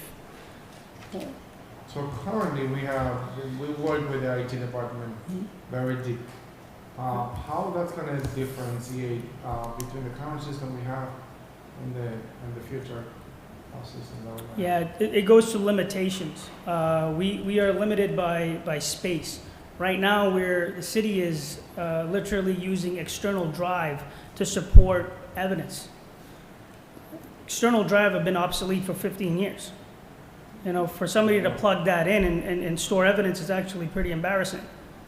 We're falling behind, and the only way we're going to get ahead is if we do with time. It only makes sense both financially and what's owed to the citizens, and the victims. I just want to make sure that we have a system that is going to be not good just today, but in the future, and we have the proper security. Oh, absolutely. I mean, if it's not this vendor, like we know, everything changes. There's always a competitor that's going to come with something even better. We can always entertain that. And like I said, any storage that's done with them will always be, that belongs to the city. It's not going to go anywhere else. Understood. Thank you so much. Thank you. Madam Chair. Councilor Luzon. So every police department is using the same company? Not every police department, most police departments. How do we get to this point, using the So they're, RP? I'm sorry, go ahead. So they're leading in the industry. That's how we shop around for them. They're known for their body cams. Their Axon has been leading in the south and also now here in the north. So we go with where it's more practical, both financially and what the capabilities are. There are other vendors out there. We've looked around. They cost a lot. Storage it's always been expensive. So you want to go with more of an unlimited plan than a limited plan, right? So this is where they come into play. And I think the package that they offer was what we need because we're just a very busy city. There's not an RP process in place, so you guys, the department look for that specific vendor. I specifically went around and I Okay. looked for vendors, and I found this one to be Most what cost was efficient. the best option for us. Okay, thank you. Yeah. And, oh yes, obviously their state contract, so it's not like we went off the list what the state requires. But it's up to you, Madam Chair, the amount of money is kind of unusual Yes. to go after a vendor instead of sending an RP. But I understand Yeah. the priorities, but I mean, for best practices, it will be, and that's going to be up to the department. But I mean, for future practices and best practices, the amount of money, it looks like it should require an RP. Right. Yeah, just to put it out there. No, and I respect that. Obviously, we have a list we go by, and we're going to only look at the vendors that the state has approved. And obviously, they were more appealing. There was really we look for the best for the city and what's going to be more conducive for the officer to use. And we're not just spending money for the sake of spending money here. It is a lot of money. Storage is a lot of money. One server can hold a specific amount, let's say a petabyte, and that server is only going to last you a year. And what are you going to do after spending $40,000? Spend another $40,000? It just doesn't make any sense. Thank you, Sergeant. Thank you so much for the clarification. Sergeant Dar, I have one more question for you. We're hearing great things about this software and system. What is one thing that is a downfall that they have that we should be, or that the police department would have to keep an eye on, or if any? I think it would be sustainability, just like everything else. Cost goes up, and how are we going to keep up with that cost? They're going to know, just like everybody else, where we're in a competitive market, and they can come down to an end and say, okay, we're going to, yeah, you are unlimited in storage, but we're going to go up. And that is the downfall. That would be, okay. Unfortunately, we're going to have to address that once the 5 years is up. And what happens if, so now this is going to be, if approved, will be at the hands of the LPD. What happens if there's a crash or something? Who's responsible for getting that up and running again? So the vendor is responsible for all storage. And like I said, if we move away from them at any given time, that storage belongs to us. Okay. I'm pretty sure they have their clauses, what they've put in place, where that's facilitated to us. But that is going to be in the contract as well, that any data that they store for us is to be kept for us. Okay. Thank you. Any other questions or comments? Seeing none, I'll entertain a motion. Motion to send to the full council with the recommendation. Motion has been made by the council president, seconded by the vice chair. Discussion? Seeing none, all those in favor say aye. Aye. And the ayes have it. Thank you. Thank you. The next item is item 362-24, the authorization to expend grant funds in the amount of $761,182 for the FY25 Safe and Successful Youth Initiative Grants. Director Shepherd, you have the floor. So I'm here to present the SSYI, or the SSYI grant. This year is going to be for a little bit over $700,000. This grant, as we know, is under the CISU, and it helps youth at risk from 14 to 24 years old. Okay, sorry. From 14 to 24 years old. And it for FY25. Thank you. We do have the executive director of CISU here with us, Dan. We do. And former city councilor, Lawrence City Councilor. Welcome back. Thank you. I think that was about 50 pounds ago, at least. I say that the positive is, I think I met my wife back then, so Yeah. she's still working here. Look at the look she's giving you right now. Didn't get to date her Look for back. about 10 more years. Who but is Maria that helps yeah, out the city I think council she covers so some much? of these meetings, but, what's that? She keep you posted. Yeah. Everything happening here. All right, Dan. We've been at this Yeah. for a long time, so just a little bit about the successes of the program.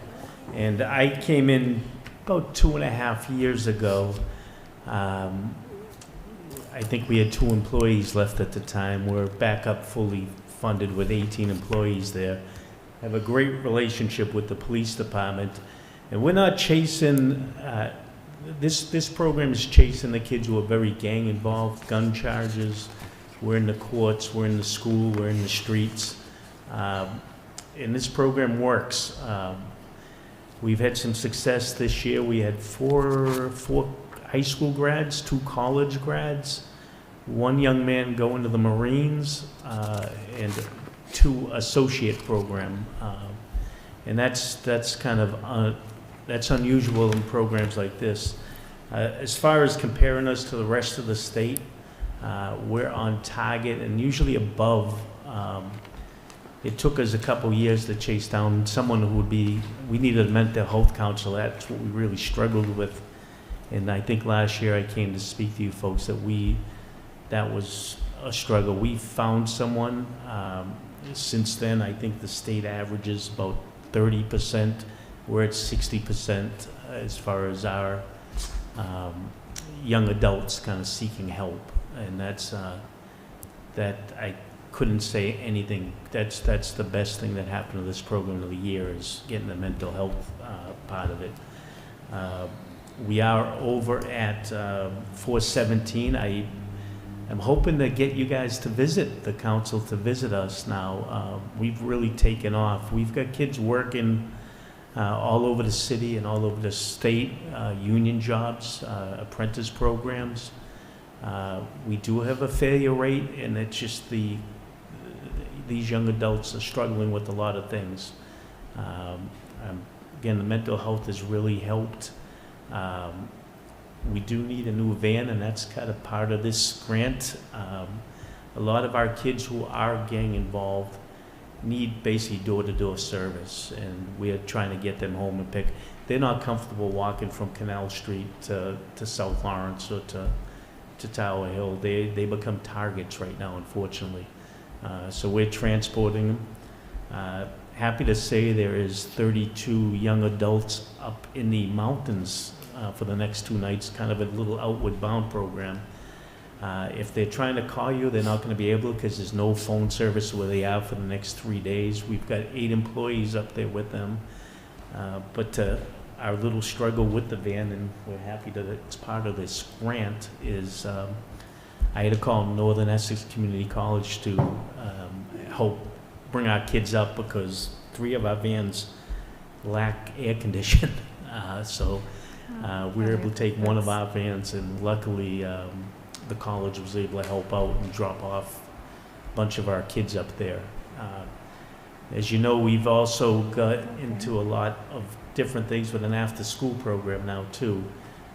So we're able to take kids from the Rise Academy and all that for after-school programming that can't come during the day. So we went from being a 9 to 2 program with that to basically an 8 o'clock to 8 at night program. I'm here for any questions. I know we do a lot more, but this is kind of dedicated to that. I'd love some time to talk about the rest of the program, but I'll concentrate on this program. I do have to say, I think it's been almost 3 years since the last time I got a tour of CSU, so I will definitely be reaching out to. I think I was on the board then. Yeah.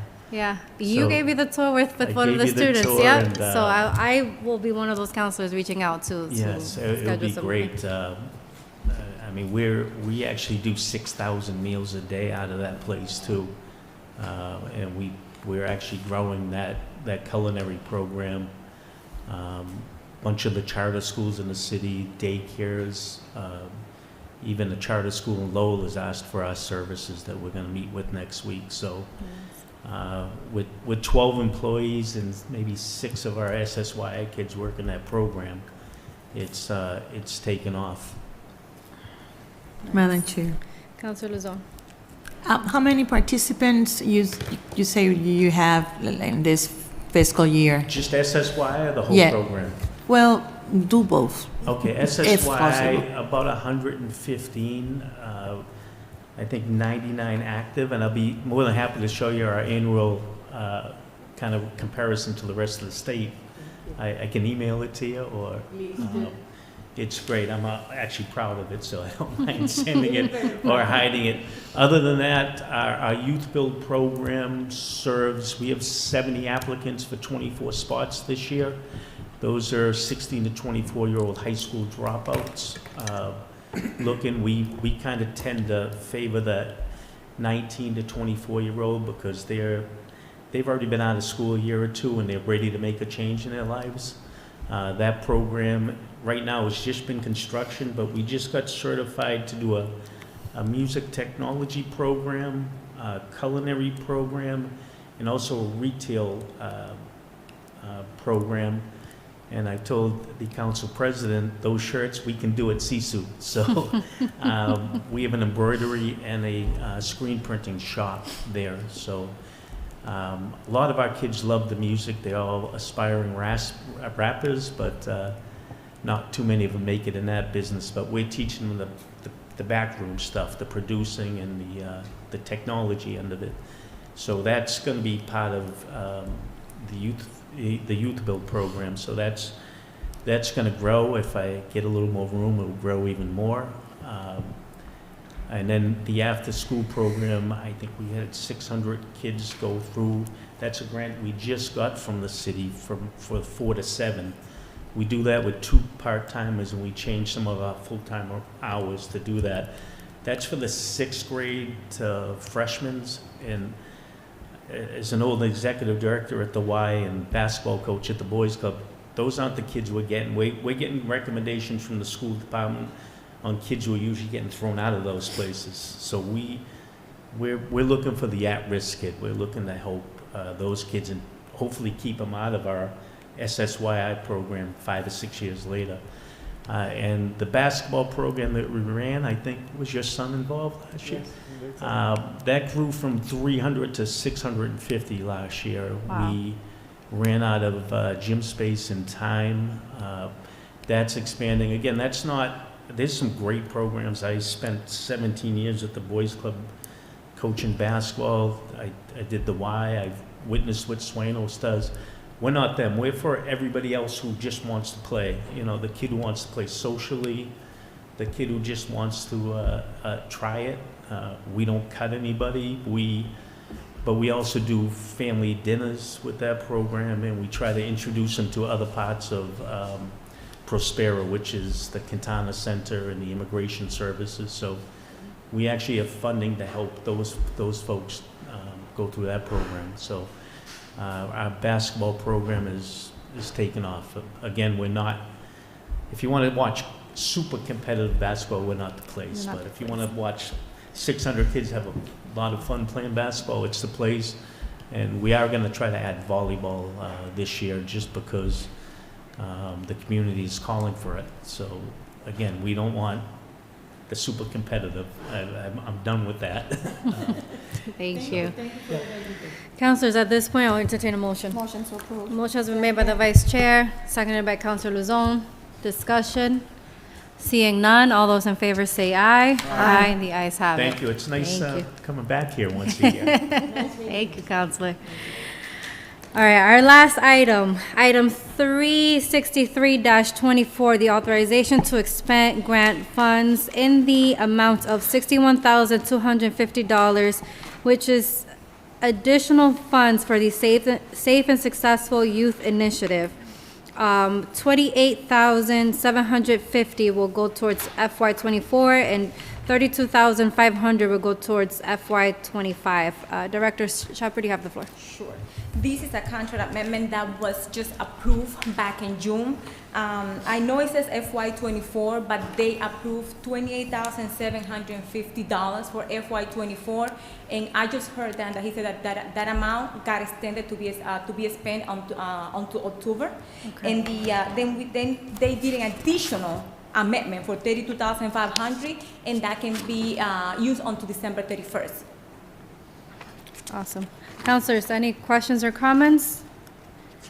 Seeing none, at this point, I'll entertain a motion. Motion to approve. Motion has been made by the Vice Chair, seconded by Councilor Luzon. Discussion.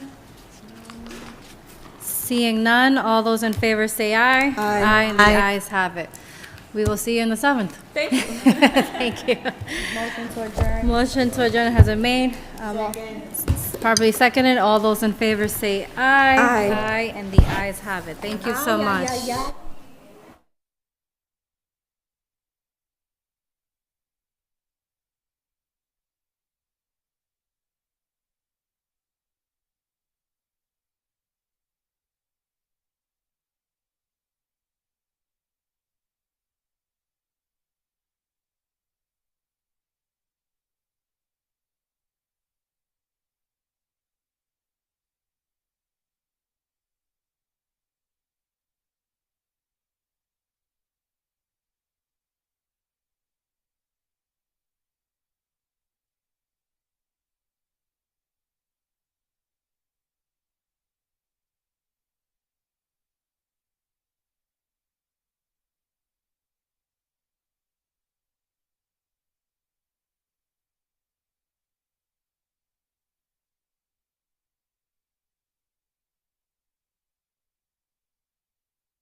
via remote participation. A reminder that persons who would like to listen or view this meeting while in progress may either attend here at the City Council chamber or use any of our social media network accounts. At this moment, please join me in the pledge.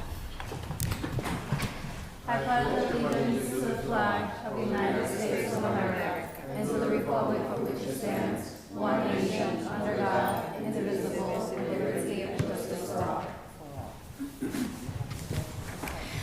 We don't have any minutes to approve, councilors. We just have one item for new business, and it's item 236-24, home rule petition establishing credible service for police and fire, which is sponsored by myself, Council Vice President Stephanie Infante. We did, just a quick recap, we did discuss this a bit at the last full council meeting, and Council President decided to bring this down to the Committee of the Whole. There were some questions about finances, the city financial, and also some questions for the retirement board. I believe, yeah, we have the retirement board here today, and we also have Mr. Mike Armano and Abel Cano on the phone, who have been helping me with this petition.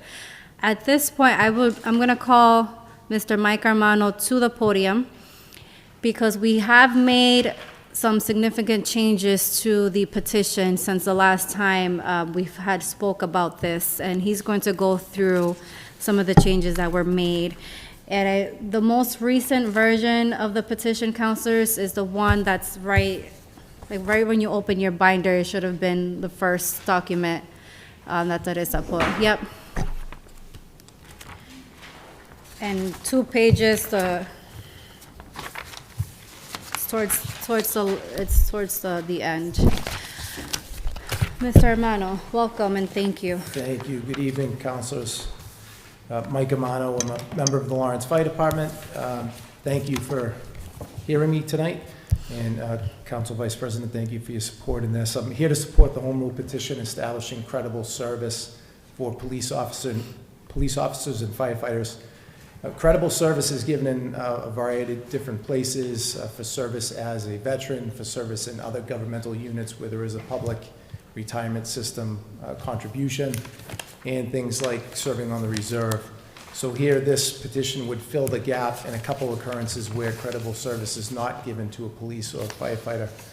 The changes that we made, the biggest change perhaps is taking one out of the 4 items out of this home rule petition. And the reason we took that one item out is because there's already a law existing that gives the city the right to issue credible service, but it just needs to be adopted by the city. And that's Chapter 235 of the Acts of 1994. So I believe, councils, you have a copy of that. We separated it out. We deleted it from the whole home rule petition. Our hope, if the council so pleased, would be to have that taken out separately as a motion to adopt and not be made part of this home rule petition, so that basically members who were laid off for a period of time would have the ability to buy back that time that they were laid off. The other 3 items that are in this petition that remain in the home rule petition, the first item is for employees who work for a governmental unit in the Commonwealth of Massachusetts, but are not in the current public retirement system. So it's my understanding there's about 104 different units in the public retirement system, but there's at least one that we know of that is not. And this would give that unit, if you worked in any one of those units not in the 104, the ability to buy back time.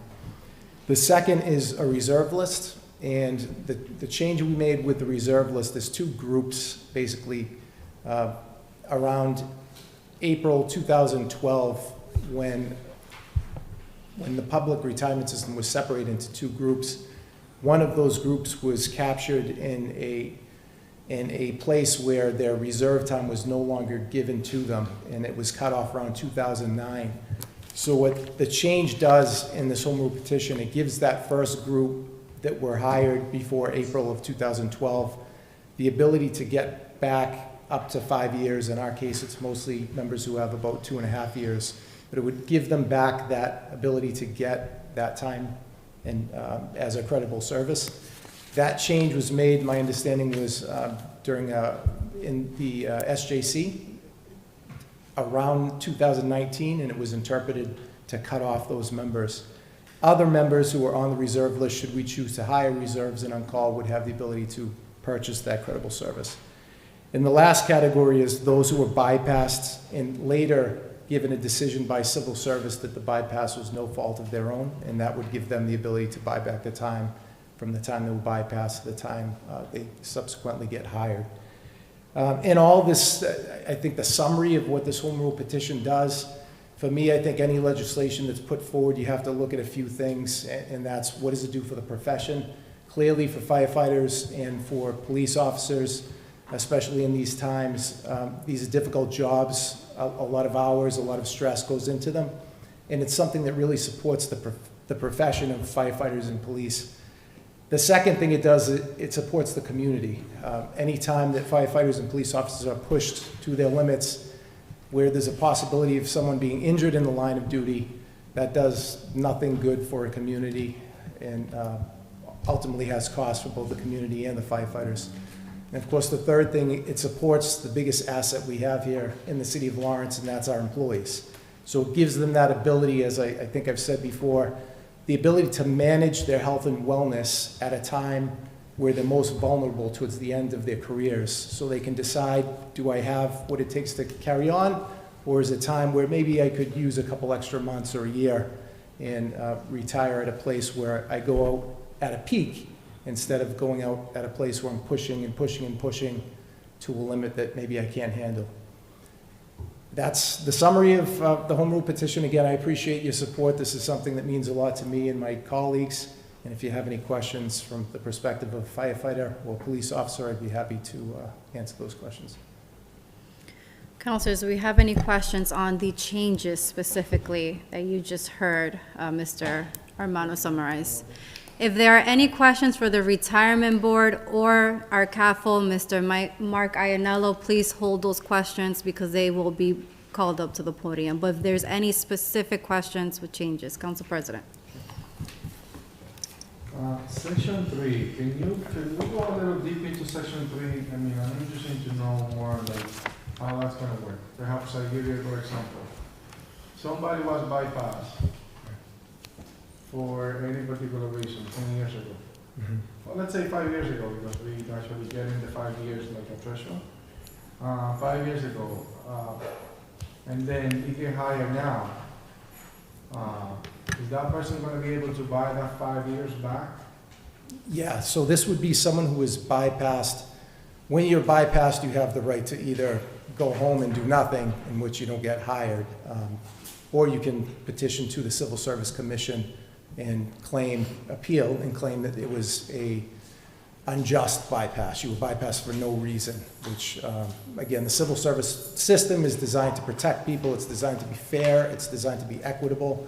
There's preferences for things like being a Lawrence resident here in our city and throughout the Commonwealth, excuse me.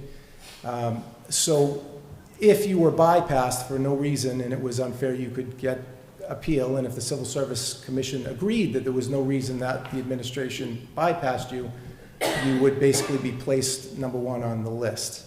What this would do is this would not only place you number one on the list, but give you that ability to buy back the time from the date that you were bypassed to the date that you're hired.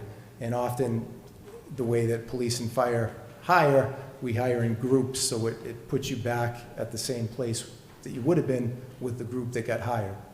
No, but I mean, and there is a lot of gap in between, because let's say perhaps that civil service, you do the civil service every 3 years, right? I think it's every year now. I believe Right, it let's used to be assume that it's every year. Let's say that you perhaps brought up your case 3 years after the fact, but you didn't apply for the 2 other years, or you didn't apply for some amount of years.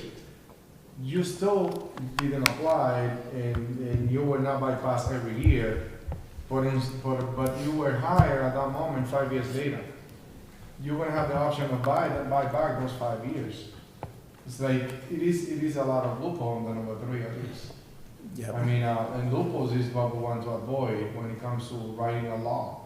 We need to think through those potential loopholes, because people will use it. That's why there is loopholes. There is laws and loopholes, and that's why we need to think it through. Like, there is discrepancies on that. I mean, Yeah, I think to answer your question, when you are bypassed, you're giving that opportunity with the next group that's hired. I couldn't tell you, Counselor, if there's anything that limits how many times you're given the chance to be hired. But certainly if there was something that you felt language-wise that needed to be included to cap those years of service, I don't see why that wouldn't be appropriate. and what I'm saying with that is that sometimes people get bypassed for reasons that they are not necessarily disclaimed. For having had that opportunity, having a mayor, but I mean, I'm pretty sure mayors have done that before for specific reason that is through a recommendation, legal recommendations of someone.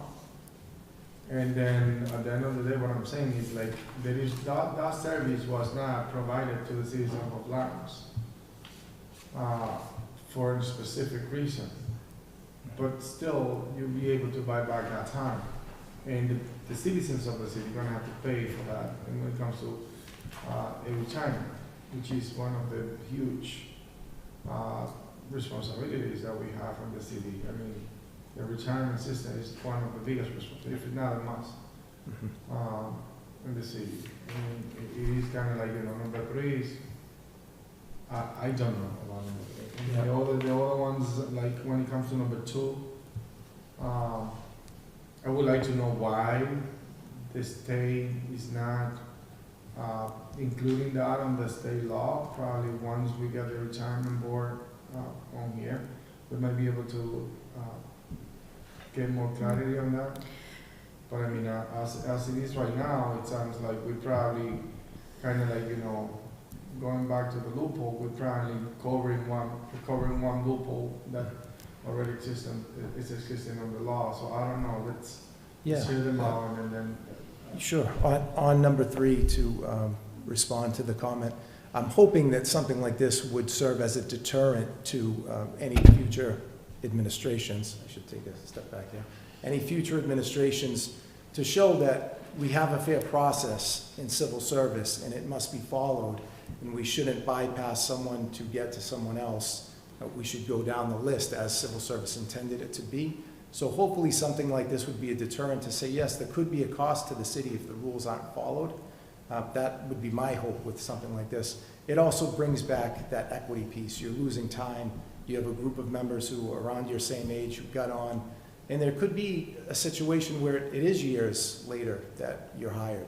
But that's really unfair to the person who put up whatever it costs these days, a couple $100 to take a civil service test, and they keep taking it year after year after year, and they live in the city and they're hoping to get that job, and they get bypassed, and it's not their fault. And it's a lottery, it's a fair lottery, it's based off a score, but I think we need to preserve the integrity of that civil service system as best as we can, and I think this accomplishes that. With that being said, I completely understand where you're coming from with a possible cap. If the council felt that was appropriate, I can see that perspective.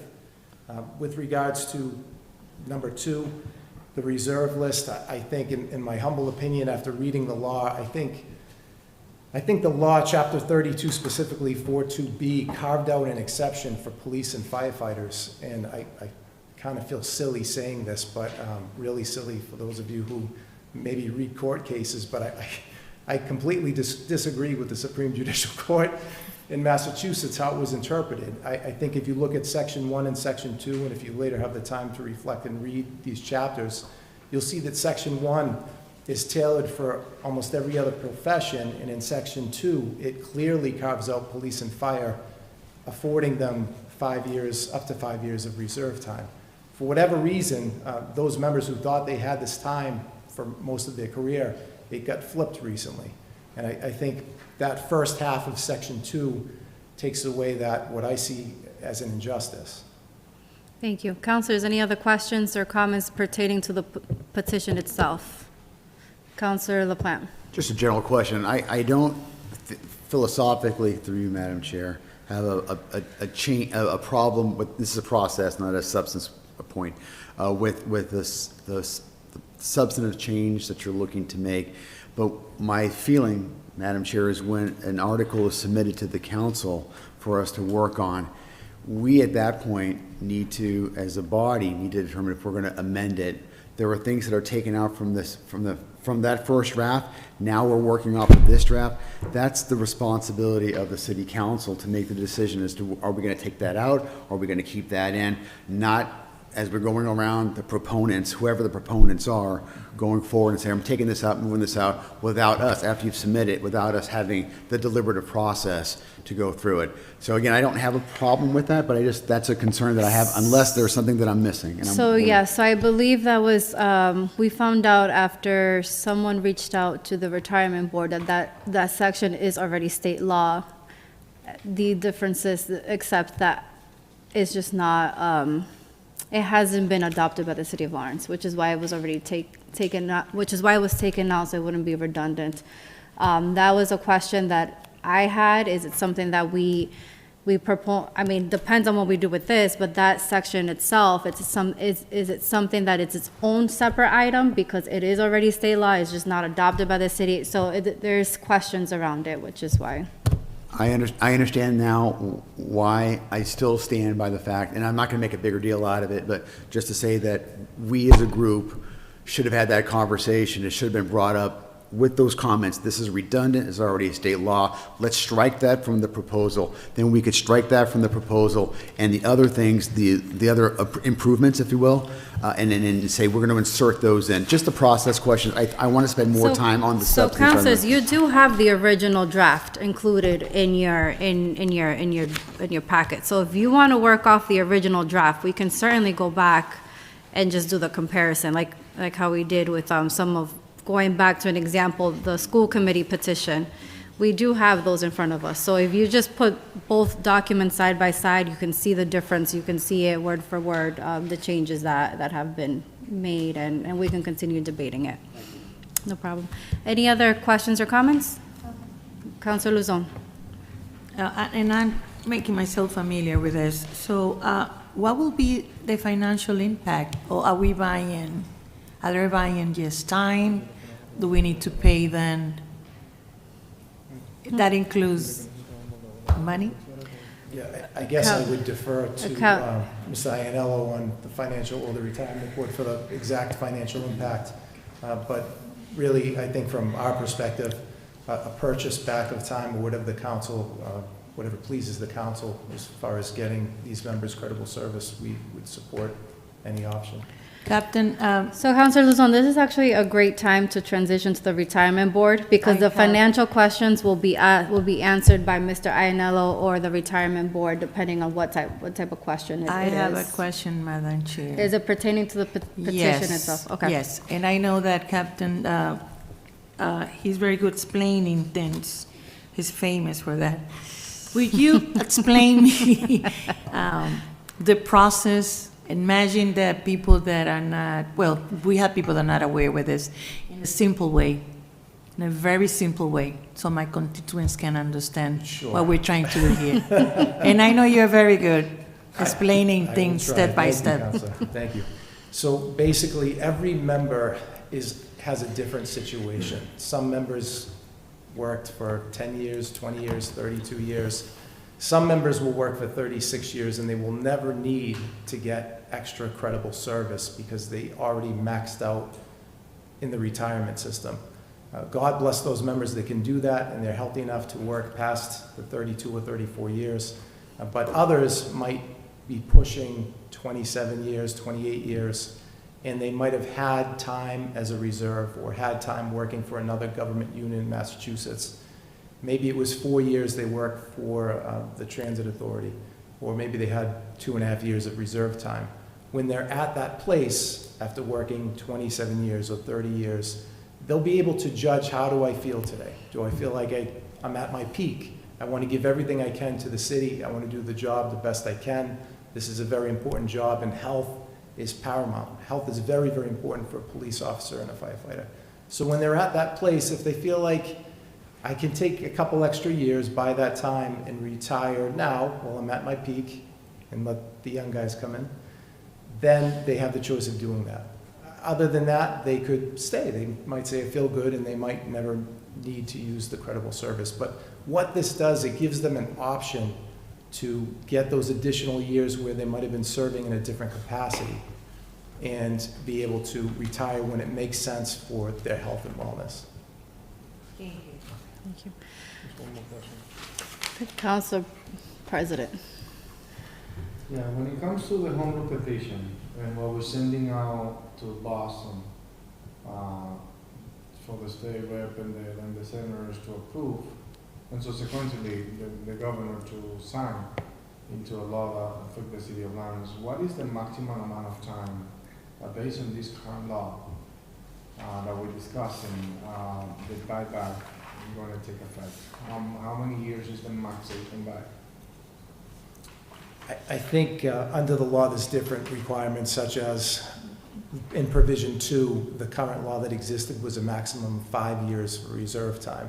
So the first part of provision 2 would allow up to 5 years of that. Some of these other provisions, there's no cap on it. So again, to your point, if it was something that this council felt it needed to be capped at a certain amount of years, and that would be more than appropriate if that's what the community felt we needed. But I think it depends. Veterans, I believe, have a certain cap. I don't know that answer. It might be 4 years. But it depends on what type of credible service they're purchasing. So essentially, that it is important to recognize the following.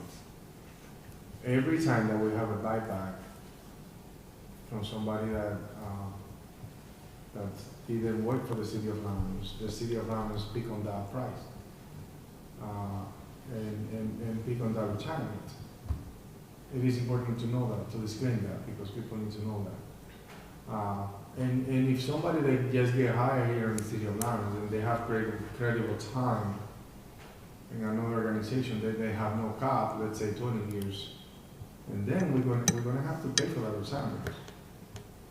That's what we have in front of us. So we need to make sure that we bring in those points to the discussion, because I think that's important. And it's also important to know that those times were not served for the citizens of Lawrence, or to the citizens of Lawrence. They were served somewhere else. And not having a cap on some aspects would be a potential financial impact, tremendous financial impact to the city. So not having a cap, establish it here now, it could be an issue. It could be an issue to me at least as a councilor. Thank you. I think to add, it's also important to recognize that if a city employee within the Lawrence Police Department have worked for other state level agencies, it does essentially impact the city of Lawrence. It's a state level agency that we do use services of. We use the example of the Massachusetts Bay Transportation Authority. I mean, people from Lawrence use that to travel to other communities, whether if it's for work or whatever it is, whatever their reason for. So the job itself at that time may not have been physically located in Lawrence, but it does impact the city of Lawrence one way or another. And at this point, I think it's a great time to transition to our retirement board representatives that we have here tonight to give us an insight on their perspective on this. And to recall, Councilor LaPlante, who is the chair of the ordinance committee, did mention during an ordinance meeting that there was a similar situation a few years ago with the city of Lawrence, and the Lawrence Retirement Board did emphasize that they wish they were part of the process before, and he wanted to make sure that was honored, and we're glad to have you guys here tonight. My name is Gina Rizzo. I'm with the Lawrence Retirement Board. I'm the executive director. Thank you for inviting us. Many times with things like this, we honestly just let you guys do your thing, right? You create laws for the city, so we don't usually take a stance, but I'm here to try and help you if you have any questions, and I'll do the best I can. Again, we don't create this sort of law, but I've made a few phone calls to legal over at PERIC, our governing body, so I can do my best. So. Shoot. Questions? I do have a question. Sure. Councilor President. I'm going to give you a good example, my example, my own example. I've been in the city of Lawrence. I've been working for the city. I've been working for the city for about 10 years, elected, obviously. It's not working for the city, but I'm being elected. But I also worked for the state of Massachusetts for 18 years. So if I decide to retire today, Yeah. and bring that 18 years, and buy back that 18 years, I might be able to. So if you're currently a member of the state, you're paying into the state, and you're also paying in here as a city councilor, you can do, you're what we call a dual member right now. And if your membership, is it prior to 2010? Yes. Okay, so you can actually physically retire from both systems. So you don't have to purchase anything, you're already contributing to both. Right. So you'll be Another able to state retire from both. So there's a few different angles in there, and everyone's different with that, but we can, definitely talk about that if you want to call the office. Yeah. No, I just want to make sure, like, we keep this whole conversation transparent. Sure, because absolutely. It is an impact to the city of Lawrence. And we need to talk about that stuff. So now, if you had not continued your service with the state and stopped at that point that you became a counselor, your funds would have transferred directly here. And then you would have just continued to grow your retirement in one system and then effectively retired from one system. But because you're a dual member, I believe Councilor LaPointe's a dual member as well, right? Or We have Counselor. Okay. Counselor Marmol as well. Excellent. Yeah. So you guys are going to have a benefit. No. Sorry. Okay. Do we have any other questions or comments? Are you also Councilor President? Councilor LaPlante. Thank you. So I think the reason why, through you, Madam Chair, that you were requested to come here and Mr. Ryanello were requested to attend tonight's meeting was to answer this question because of cost. And I know that I can't speak for anybody else, but I think as I look around, most people are going to share my sentiment. We all have a high level of respect for our police and fire department. And we all understand the tremendous value and work that they provide to our city. Mm-hmm. And I think whenever possible, I can't speak for anybody else, I want to do whatever I can to assist and to show that in some tangible way because of how important they are and their sacrifice that they made. Sure. That's one side. One of the angels are talking to me on this side. The other side, these could be the same angels, talk to me about my job as a city councilor, where I have a fiduciary responsibility to the taxpayers and the residents of this city. So there's a competing element that I have to somehow figure out, what do I do for the men and women of those departments who do the very best that they can, who answer the calls whenever they have to in a burning building or a crime that's taken place, versus what is the cost of that?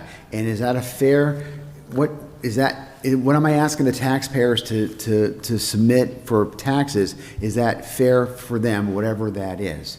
Mm-hmm. So the reason why I've asked you, and my colleagues have acquiesced, is what's the cost? If this bill goes in, what's the cost of this? I think Mr. Areno.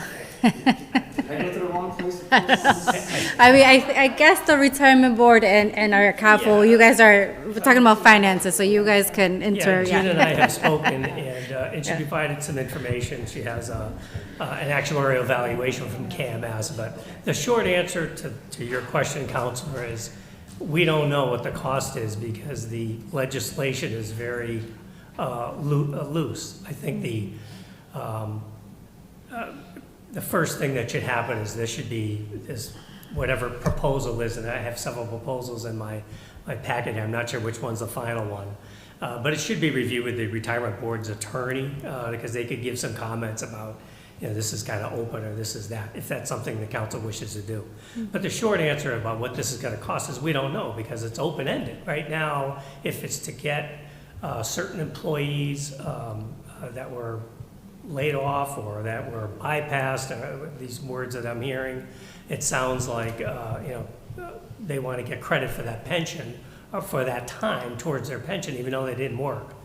So that's quite a benefit that we're providing for our taxpayers. I mean, you know, and I always remind my staff that somebody's got to look out for the taxpayers here. And this is a very open-ended, we have no idea what the amount will be, but I can, the actuary gave us an example. I guess there's 39 people that this may apply to as it's written, and the actuary came up with a, since Gina has it, $35,000 for 1 year. But that's, but he also indicates that that's a 3.5% for, it's going to increase 3.5% for the appropriation through the final year, or when we're fully funded, 2036. It's still going to continue, however. But anyway, that amount, I did the math, it's about $500,000 just for these 39 people. But that's not all the future people that this might apply to. If somebody gets bypassed on a civil service exam, or bypassed on a civil service list for a period of time, you know, maybe if it's a month or 2 months, maybe that's something reasonable, but 2, 3, 4 years, somebody gets bypassed. I know it may not be the fault of the person who passed the test, but they also didn't work those times.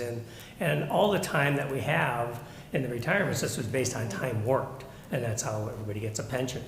And I just want to remind counselors, the police and firefighters already have a special section of the retirement law to recognize their sacrifice that they make, and that's why they're in group 4, which means they retire at 55 versus the rest of us who have to go to 65, normal retirement age. So they have quite a benefit as it is. And then just from when I read the thing about layoffs, well, a lot of DPW workers got laid off.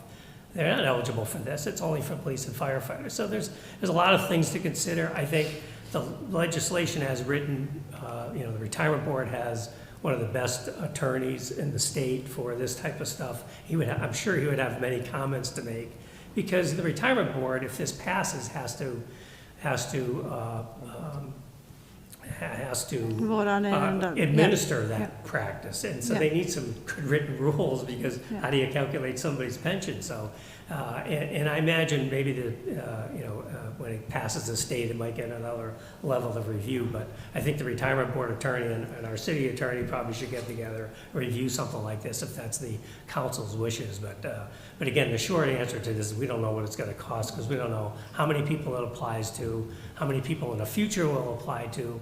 But I can assure you this is millions of dollars of liability. Mm-hmm. And just as a reminder, we're about 63.6% funded, the retirement system as of 1/1/24.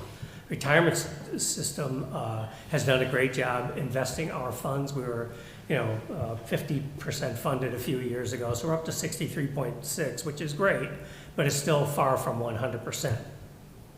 So we have to pay about $27 million a year in our appropriation, of which approximately 20 million, or 20, off the top of my head, it's at least 20, but I think it's 25 million is almost past service cost.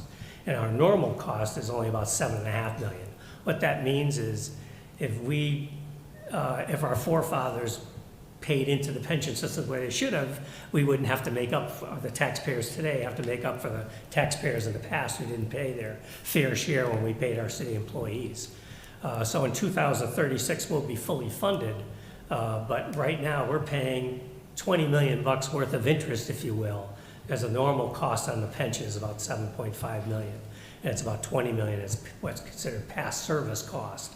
So we're paying that until 2036. And I want to remind counselors that our unfunded pension liability is about $225 million, maybe $209 million at the last valuation. That's what we owe. We owe $350 million in OPEB liability, so that's one we haven't been funding. We can't fund both because it's, the OPEB liability would be another $27 million a year. That's the police and fire budgets combined. So if we had to pay our OPEB annual actuarially appropriated amount, we wouldn't have a police and firefighter force. That's how much money it is. So there's so many things to consider here. I just think this is not something that the city should entertain. My recommendation to the council and to the mayor and to the taxpayers is this is not something that we should do. There is one thing that you guys mentioned, and I did read into it, and that's that chapter 234, 235, that the section that they took out. The council could pass that, and at least that has some, again, I think it's quite a benefit. I'm not sure if it's necessary, but at least that does have a finite period of time. I think it had credible service for, a maximum of 3 years. So at least it's not, if I got bypassed on the civil service list, maybe it's a couple of months, okay, then I got appointed. That's not too bad. But what if I'm bypassed and it's 5 years later, I finally got appointed? We're gonna allow that person to buy back 5 years worth of time, and it never worked, and the taxpayers are paying for it. The only thing the firefighter or the police officer has to pay towards is their retirement contributions had they worked, but they still get the whatever the years of months or years of service are, which is quite high. And so the short answer is I can't estimate what this is going to cost. This one provision, these 39 personnel that we identified that might be eligible for some of this, the actuary came up with that cost. It's roughly $500,000, and it'll be much more than that because we don't know how many people in the future are going to apply for it or going to will follow the statute because it's effective on passage, which means it's anybody today who had this and anybody in the future, unless we limit it and say, oh, it's for people in this period of time. Sure. So through you, Madam Chair, so just, that's important to note. I just want to make sure, you said $500,000. Is that $500,000 annually or $500,000 going up to 2034? The actuary, let me just get my report out here. The actuary's report came up with, hang on one second, here it is. The actuary report had, for the layoff piece, I don't know how many people was calculated, 22,800 for the layoff piece, and then the reserve piece, just for FY25, is 12,800. So combined, that's 35,600. And then he has in his report, the change in the 26 appropriation amount will increase annually by about 3.5% until the system is expected to be fully funded 2026. And so I just did the math on a spreadsheet and calculated out it's 35,000 for 26, 36,000 for 27, 38, and so forth, 3.5, and that's $500,000 through 2036. But it still is, after 2036, it still has to continue. So no, I understand, and I'm going to relinquish the floor in a second, but my question through you, Madam Chair, is so two more, which is I want to make sure I understand that we're looking at about $35,600 annually with a cost of living adjustment of maybe 3.5% every year, 3.5% every year going in, and that's where you've adjusted. So that's it's going just for these 39 No, people. I get that, and I'm going to get that to a second. I want to get to how many? 39 people? I think it's 39. I think they looked at the Okay. records and thought. So I want to swing back to that. I don't want to take too much time, but I do want to swing back to that. But before I go back, I just want to know, is it your experience and understanding, what other communities in the Commonwealth of Massachusetts have provided this kind of across-the-board benefits that we are seeing that's being proposed now before the City Council?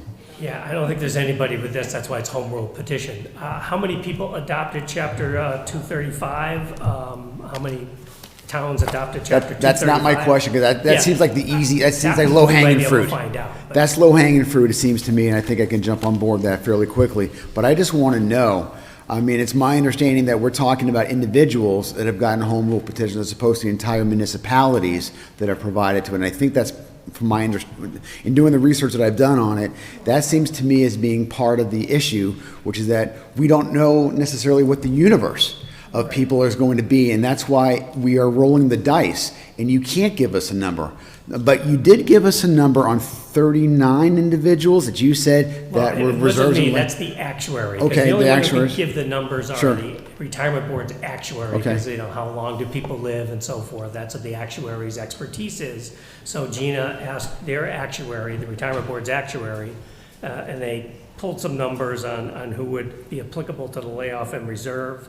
Whether they got them all, we're not sure, but what they thought was the number, and they provided that information to the actuary, probably their earnings and so on, whatever the actuary asked for, so he could come up with an estimate of, what's the cost to the retirement system, and that's where he came up with the $35,000. There was going to be other questions by the members of this committee, and so what I want to do is put my oar in the water now as saying this.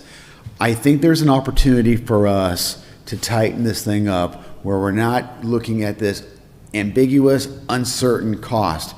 At the very least, if we know what the potential cost of maybe 39 people that the actuaries have singled out, that's saying these are people who are affected, now we have a bottom line, definite number that we as policymakers and decision makers can make a decision saying, yeah, I think it's worth the $35,600 this year and the next fiscal year to help pay for that, and the 3.5% going into 2034. At least I know that's going in. And when we're talking about people who are laid off especially, that to me, there's commitment that those people made, no fault of their own, they were laid off. At least that makes sense to me. I like to show some fairness there. I know you may argue with that, and I'm interested in hearing the argument. I really am.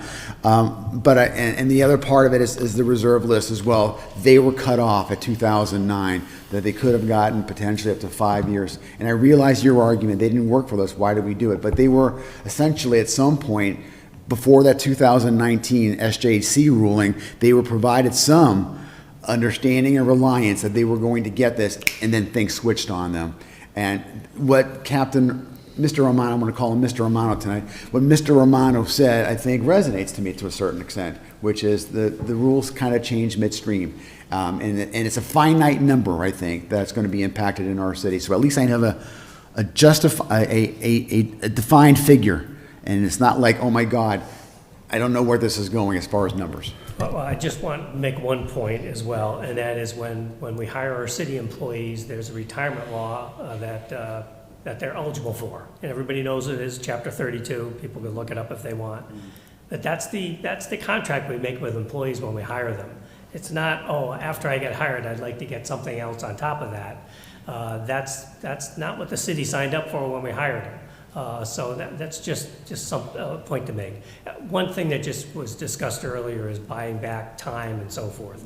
That happens all the time. Although we mentioned dual membership, but if somebody were to work in another governmental unit, they generally can buy back that time with one caveat. The caveat is that, and I know UMass school is one that has had a lot of people who, they work summer jobs while they're in college, and they don't pay into the UMass state pension system. So when they want to buy back that time, the retirement system would say, well, okay, I had 2 years working at the University of Massachusetts, but the retirement board would ask them, well, will you accept the liability for that 2 years that somebody worked there, because now they're working in Lawrence and they want to buy back that time. And I know the UMass always answers, no, we won't buy that time, or we won't certify that time, because when we hired that person, it was a non-pensionable position, it's a part-time helper or whatnot. We have the same thing. People who work under 20 hours here in Lawrence are not eligible for our retirement system. That's a retirement board rule. So any time worked under, somebody works in Lawrence as a pool guard or a summer helper or something like that, they aren't paying into our pension system. So if they go work in Methuen and, they want to buy back this time from Lawrence 30 years from now, we would not certify that time or pay for that time. But the retirement boards do bill each other annually. It's called the 3/8C payment, I learned.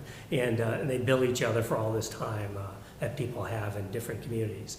I'm not sure about is the MBTA not part of the pension, this Commonwealth of Massachusetts system? Is that why that was? That was just used as an example. Okay. Yeah, just an example. Yeah, just an example. But the retirement board does this all the time. They can best answer all those questions. You did a great job. Make my job easier.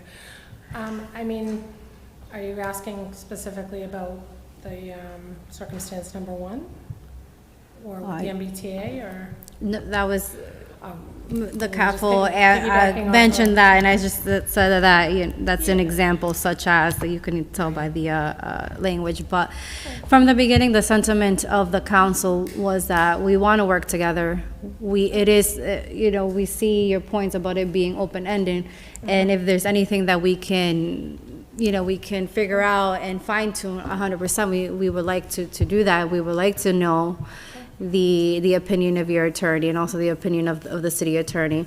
And as far as a cap, like Mr. Armano said, it's up to the council. I mean, this is why we're council. This is why you have both drafts in front of you. This is why we have the retirement board, our CAFO, in front of us too, to work together to get this to a point that perhaps we can meet in the middle and perhaps see if it might be good legislation. I also met with every president of the union. I met with the fire union presidents, the patrol officers union president, and the superior officers union president. We all met together, and I also had them look over this and give feedback and also ask questions about it as well. The reason why, the reason why they're not here is because they haven't had a union meeting. They were going to have a union meeting in time. So this has not been presented as a union as a whole, but I did get feedback from those individuals. And quite frankly, I'm not going to mention which one, but one of the presidents went through a similar situation, and he explained to me that the process was a pain for him. He believes that this will streamline things a little better in terms of buying back time. But again, it's up to the council. If there's a cap, great. If the council as a whole, if we believe this is not liable, like it's not a good idea as a whole, we scrap it. Like this is the job that we're elected to do. So that's my comment. I just have one more comment on the legislation, sections 2 and 3. Sections 3, I think, had something about using, paying it back and making a trustee-to-trustee transfer. I'm not sure if that's allowable. I'll defer to the retirement board on that, but those sections need to be reviewed by the retirement board's attorney to make sure that fits in with how they accept payment.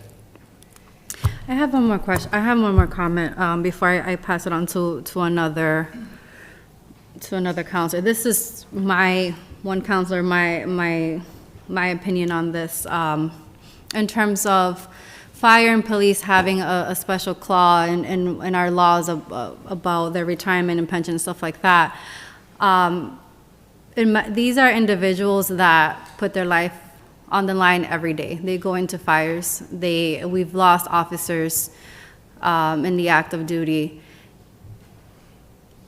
I have, and if you walk, let me talk about my district. If you walk through District E and you talk about emergency personnel, the majority of District E constituents support fire and police so much.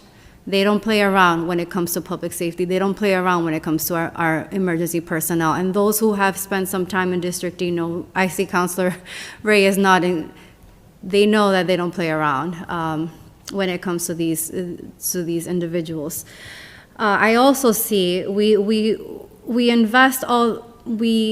approve funding for projects and other organizations that we don't even know what they're doing with today. We support pensions of city employees that, quite frankly, and I'm going to say this because we've all received feedbacks that, quite frankly, don't even know how to do the job. And yet people that put their life on the line every day for not only us, but for our kids and for the entire city of Lawrence, there's always a but. And that's the last comment. But like I said, if there's a way to do this, obviously I want to work it out, see what we can do. And at the end of the day, if it does not make sense, then we don't move forward. And that's what we're here to do. Councilor Marmol, I saw your hand up. Through you, Madam Chair, I'm hearing the word buyback a lot, and I don't want to offend anyone, and I think it could be quite embarrassing not understanding what that is, but I think it's important, if possible, if you could give an explanation as to what does it mean to buy back, and what is that process like? Sure. Considering that our Madam Chair explained the fact that it's difficult and they're having issues, and this would help streamline it. So if you could give an explanation as to what does it mean to buy back, and what is that process like? Sure, the current laws with retirement, with respect to retirement under Mass General Laws, Chapter 32, which is the 104 retirement boards in the state, fall under, if you worked for a community within the Commonwealth of Mass, in an entity that paid into or has the city retirement, if you did not pay in, you can purchase that time. You can, like Mark said, if this, if it was a community outside of Lawrence, we can ask the other community to pick up the liability for the service. Oftentimes they'll say no, and Lawrence ends up picking it up. It's not hard to do. We do it daily. If you worked in the city of Lawrence, clearly, we're going to give you the option to buy it back. You're going to buy it back. This is all very open service. That first bullet point is for people like the Mass Bay Transit Authority. They have their own private fund, so they didn't pay. They're not part of the Chapter 32 umbrella. So the only problem I would say with that is they're saying such as the Mass Bay Transit Authority. So you could be talking about hundreds of governmental agencies that have their own retirement system. So now you're taking entities that aren't part of the system, that part of Chapter 32 encompasses, and you're saying, maybe you have a police officer who worked 10 years prior to, and he was a bus driver. So now he's going to be eligible to buy his bus driving service. This is just a giant umbrella. Yeah. So, that stuff to us, again, as a retirement board, we don't tend to get involved. Like Mark said, we could ask our attorney, but that's something the retirement board's going to pay for, to go through legislation that we don't create. We can maybe, if you had certain questions and you wanted to ask, I could certainly try. Or they have PERAC attorneys who, what happens when it goes up to the state level, it goes to the state level, they'll send it out to a committee to research it, and that committee will reach out to PERAC's attorney. They're the government, the body that governs all of the Mass laws, and they're gonna make this bill with, the conditions you set, work with Chapter 32. So to have our board get directly involved in that, I'm not sure if my board would want to do that. Yeah, well, the only reason why I mentioned that is because it is going to cost them, depending on if this is poorly written, it could cost the retirement board a lot more money. And we don't And like so we would want, I would recommend that the board's attorney look at it, but certainly there are PERAC attorneys who maybe could look at it as well. And they have a But final I say. think there's, in other words, the city of Lawrence has an interest in it, or the Lawrence Retirement Board has an interest in getting this law right, because if they, as stewards of the system, they're the ones who are gonna figure it out. And again, if we're accepting liability for time worked in a community that doesn't take the liability, our taxpayers are gonna be on the hook for the whole thing. Just that buyback program, just the point I just wanted to make for Councilor Marmol was, if I worked in Methuen and bought back my time, or I worked for Methuen and withdrew my money and then came to work here, I could buy back that time that I had in Methuen, and Methuen would take ownership of, oh yeah, he did work here for 10 years, and they would accept the 10 years of liability. So how they actually bill each other back and forth, I don't know. Gina can answer that, but basically they figure that out so that Methuen pays its fair share towards my service here in Lawrence. So that's the buyback And situation. then it's all under the umbrella of any system or any city and town that is part of Chapter 30, or any entity that pays into Chapter 32. Before, That was the last point, was if I did buy back the time, I have to buy back my have to pay time for and pay it in, and they charge me a certain percentage of interest. The retirement board makes those rules. Right. And that's why I mentioned one of these things had a trustee-to-trustee transfer. I don't think that's allowable. I think they have to pay cash or pay over time. Retirement board could set that up, but not sure if they would accept a check from a 401k plan somewhere. We do. Oh, you do? Okay, they do. There you go. That's the reason why I asked this question, or I was urging for you guys to explain it, because I remember not, back a few years ago when I was younger, not being so knowledgeable about retirement, as I should, because I work for the state, but when you use the word buyback, it's like, it makes you think like, am I buying it back as an employee, or is it? So that's why I thought it was super important for you guys to actually explain step by step as to what does it entail. That way, we have a better understanding and making a logical decision. Mr. Cano, I know you, is there anything you would like to add to this discussion? Yes, thank you for the opportunity, councilors. Thank you, everyone that's there. I know that we have a lot of, questions and a lot of things that are going through the process of trying to understand this.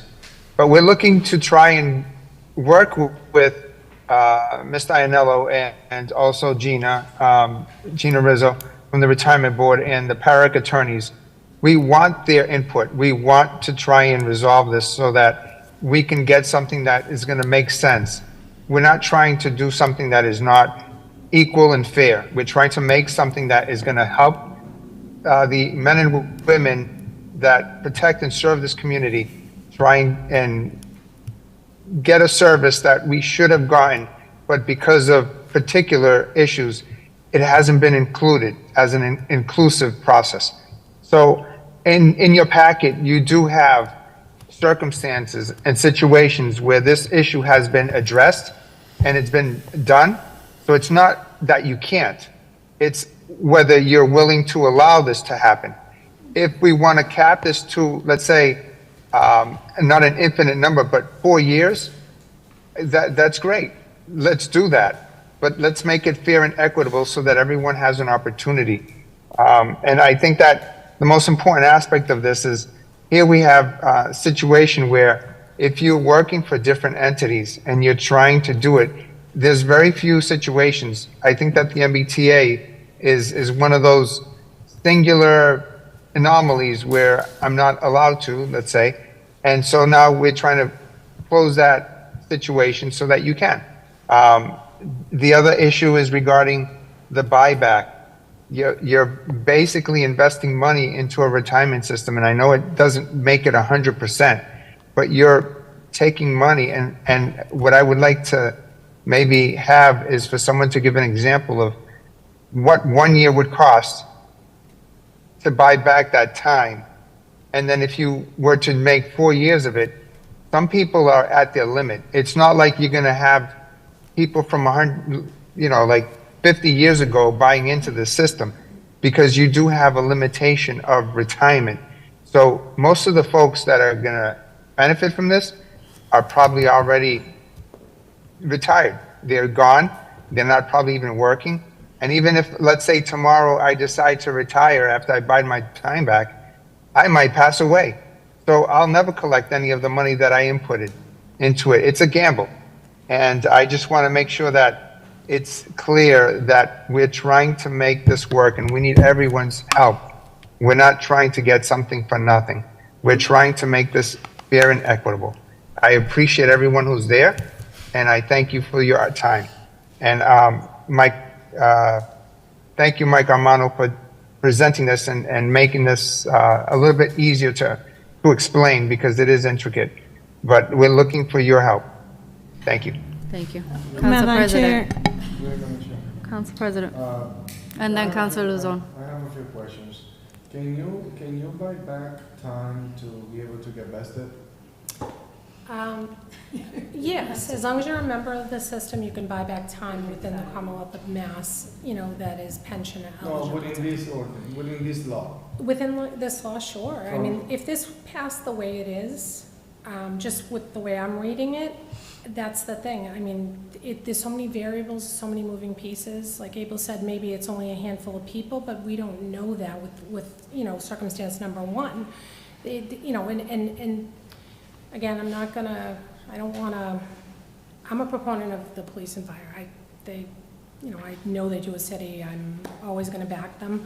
But this leaves a lot of room when you say cost for the city. You're asking me about the cost, and I know Mark is gonna look at the cost, but I'm gonna tell you With this, it leaves it wide open for abuse. So now you get somebody who is 10 years, you pass this law, it doesn't just affect people today, this affects people forever. So you get somebody who works for one of these quasi-agencies that doesn't pay into retirement, and they work there 12 years, and they say, well, you know what, I saw this on the books, now I'm gonna go get a job as a policeman in Lawrence, and now I can get 12 years, you know, and buy that back. And we, you know, to put a price tag on that, you can't. You'd have to find out what they paid in, you know, got paid as a job. You'd have to figure out the percentage, whatever the interest rate you guys are setting. And then, you know, that's 12 years that now they've got to pay in a piece, but then it could cost for the future. I mean, my recommendation, and again, I'm not going to recommend, I shouldn't recommend to you, but if you're going to do something like this, and like Abel said, if it's for people right here and now, find your people, make it just for them, because he showed you examples. Every one of those examples he showed you were for a listed number of people. You weren't opening up to 2 departments wide open for the rest of the future. The pieces that Mark said that we did the actuarial study on, I think are great pieces personally, because like Michael Armano said, you know, we have always in Chapter 32 offered 5 years of free reserve credit as a benefit for our public safety workers who put their lives on the line every day. That SJC case came out, and it took all that away from anybody after 2009. There's only 6 people that encompasses in the city right now. The price tag just for that reserve piece, $12,800. The only way that would change is if the city started doing reserve again. They don't do it anymore. So that's a cap. The Chapter 235, which is the layoff piece, 33 people, there's a price tag on it. That would be open-ended though. So if in 4 years the city laid off another group of people, they would again be able to purchase. Again, there would be a cost. You know, as far as, again, the bypass date, so those people were not working, there's no price tag to that. There's no financial, they're gonna get free credit, and I can't tell you how many people are on bypass lists. I have no idea. What's the criteria for that gonna be? Is it just somebody that sat on a list for 12 years that's been working at Home Depot, and then he gets put on the department, and now he gets free 12 years? Well, nothing is free. So that's gonna cost the pension fund, the fund that you people are paying into. You know, I'm not against this, but I think it definitely needs more study. And something important, something very important that we haven't mentioned during this discussion, that once you get vested, you get health insurance forever. At the city. Can you specify Mhm. 10 years you get vested? Yeah, you get vested in 10 years. 10 years. I mean, if So you the can health name insurance- names. The health insurance might become an issue as well once you get vested. Like, vested by not providing the service. I mean, I agree with everybody has said here. I definitely appreciate the work that the fires and the police department do, but we also need to understand that it might become a liability to the taxpayers.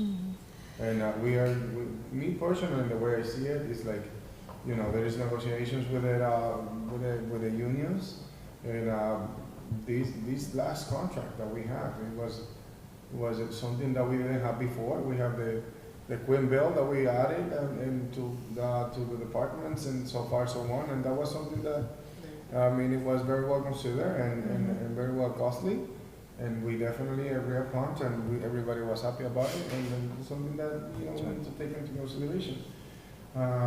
Having this in front of us today is like, it's a little challenging, because we have an open-ended, like, you know, conversation, like, you know, something might happen in 20 years from now, and we make this decision today.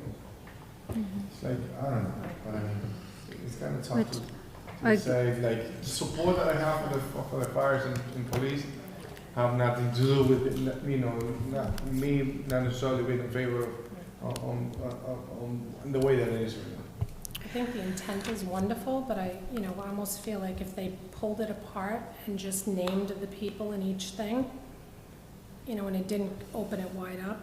But I think they want to benefit all of the department. I think they want everyone to, but I don't know how you can put a price tag on this, and I don't know what this, you know, could do. You could send it up to the state like this, and they could pick it apart, and I don't really know.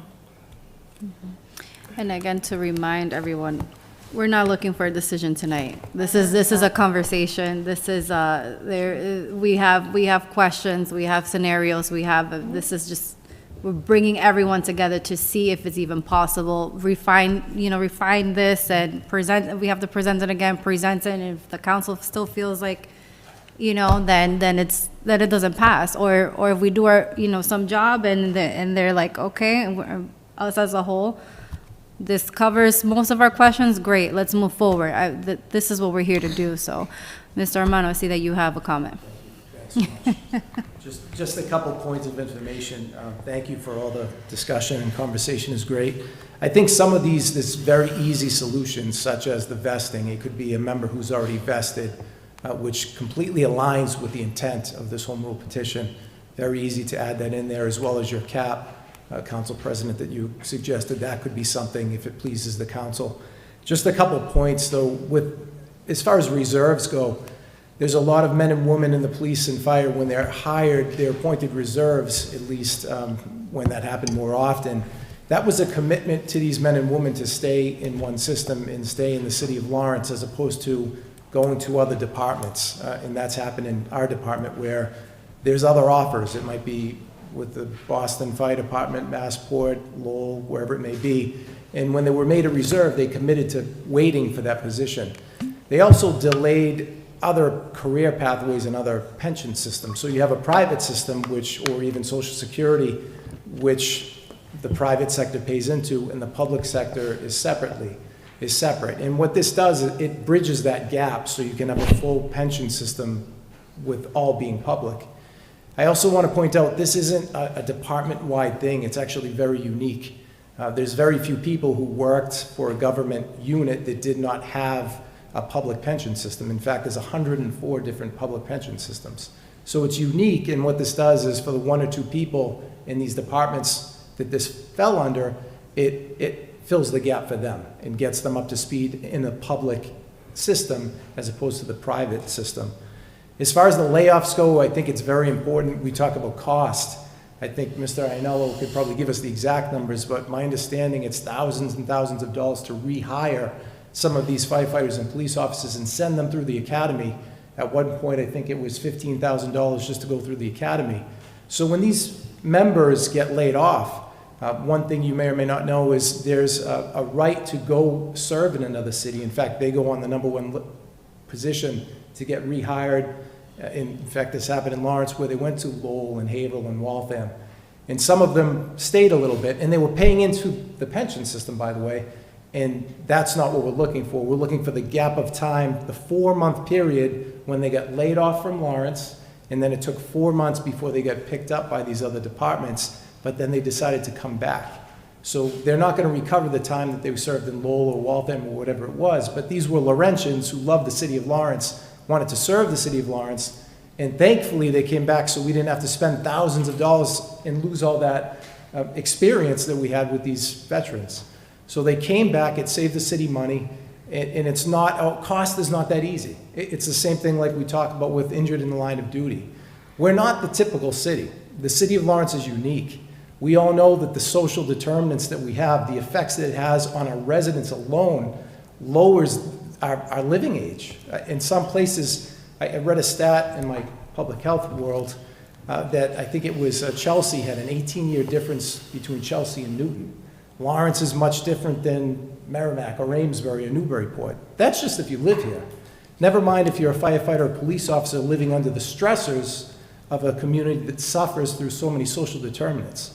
So I think I commend you for all even having this discussion, but I think this is a big issue, and it's a lot of support that you're giving to, again, protect one of the greatest assets we have as a city, and that's our employees. At the subcommittee meeting earlier, we were talking about paying for storage, and we wouldn't think twice about buying assets and paying for storage for different things. These are our assets, our employees. These are people who care about the city, that serve, put their lives on the line, and every day, and they think nothing of it. These are Laurentians, and they want to serve here.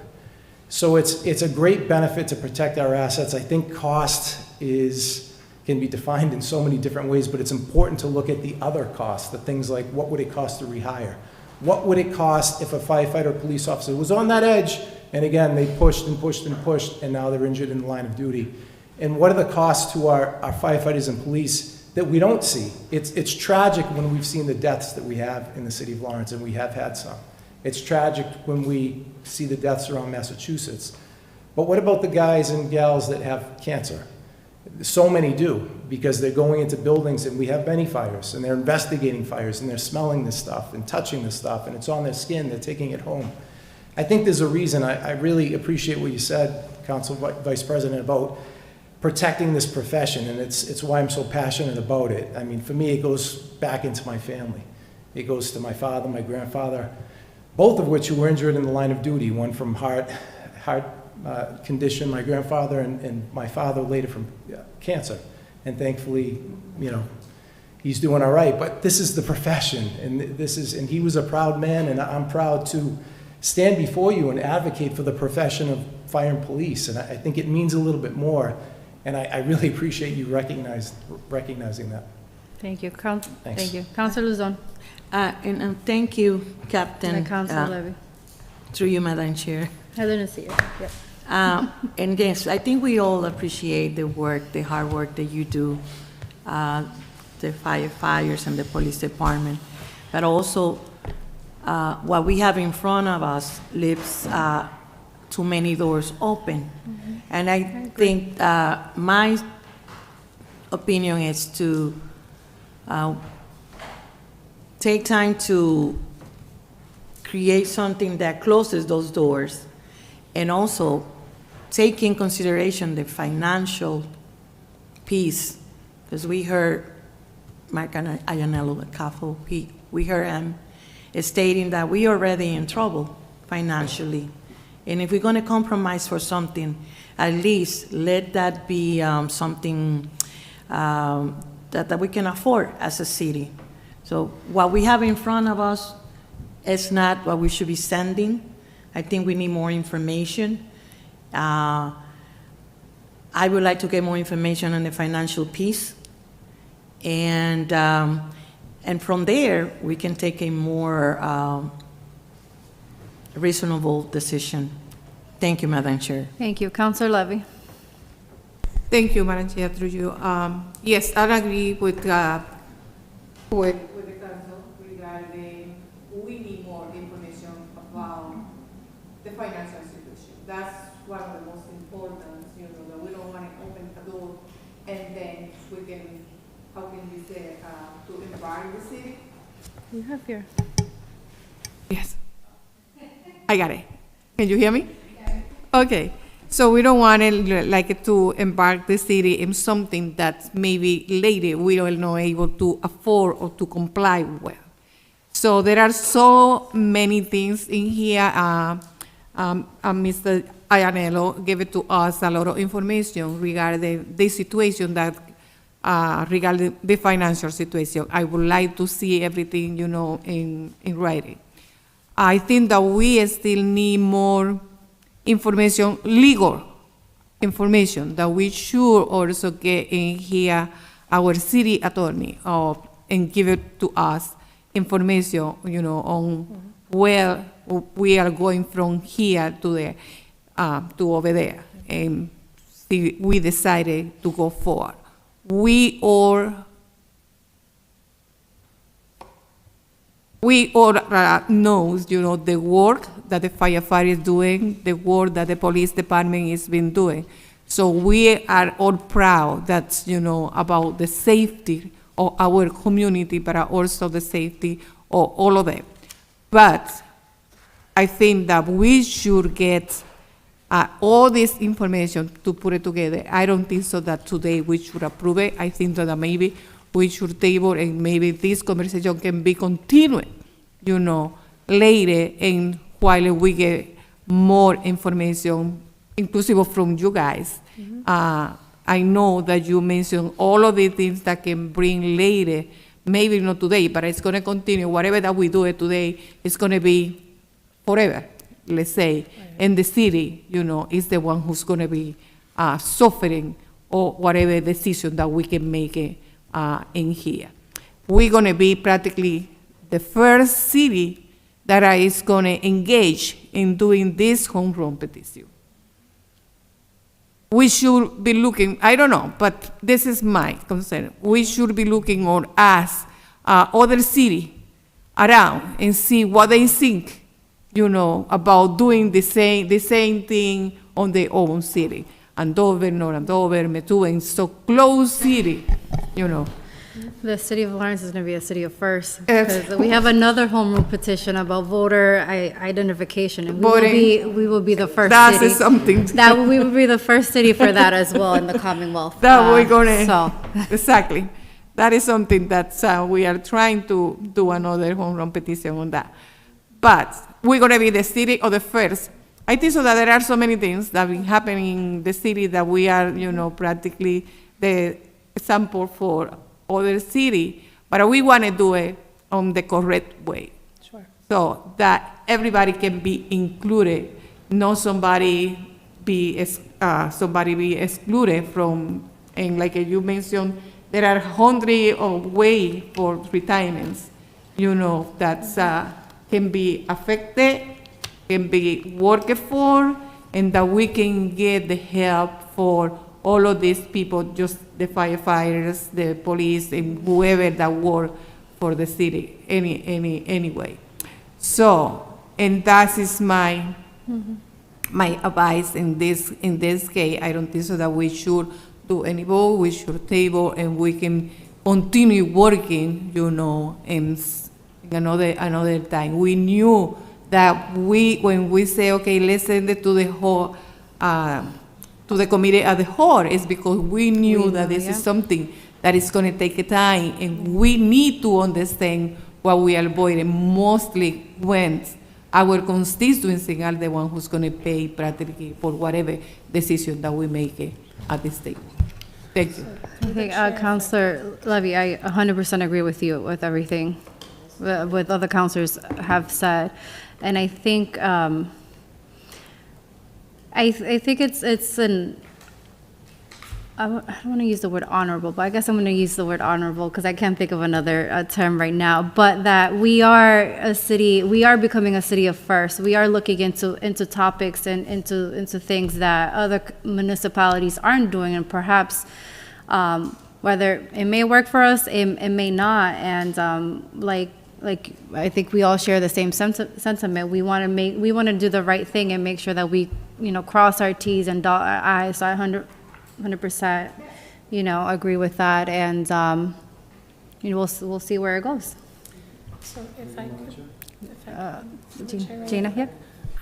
I will say there's almost no way to put a cost on some of this, because it would be individuals coming, approaching with lists, gathering information. The two pieces that we were able to put a price tag on, which would be if you, as a council, adopted Chapter 235, which is the layoff piece, and I have some information I can give you, which is what we collected from our actuary, and then the reserve piece. Those are pretty straightforward. It's the other pieces, there's no way to put a cost. I mean, I've talked to the attorneys up at PARAC. There's no way to, no matter how much studying we do, unless we had concrete information, and, the people that would encompass circumstance 1 and 3, they'd have to provide that information to us for us to even anticipate a cost, and then it would be the cost to them, the cost to the city. It's, but I can give you, this is the cost for those two pieces to start, maybe?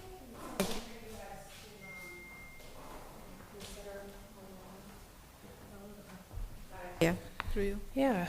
Yes, the financial things that I mentioned was regarding whatever that's Mr. Adellanelo explaining. Sure, I would like, this is, Yep. okay, thank you. Yep. That's that piece, Councilor Levy. Sure. Council President. Why don't we send correspondence to the attorney, which is called? PARAC? Mm-hmm. Sure. It's Public Employee Retirement Administration Commission. Sure. And be able to get some type of guidance, opinion, things that we can read and see, and potential anticipations that we may be able to get as part of the research. Okay.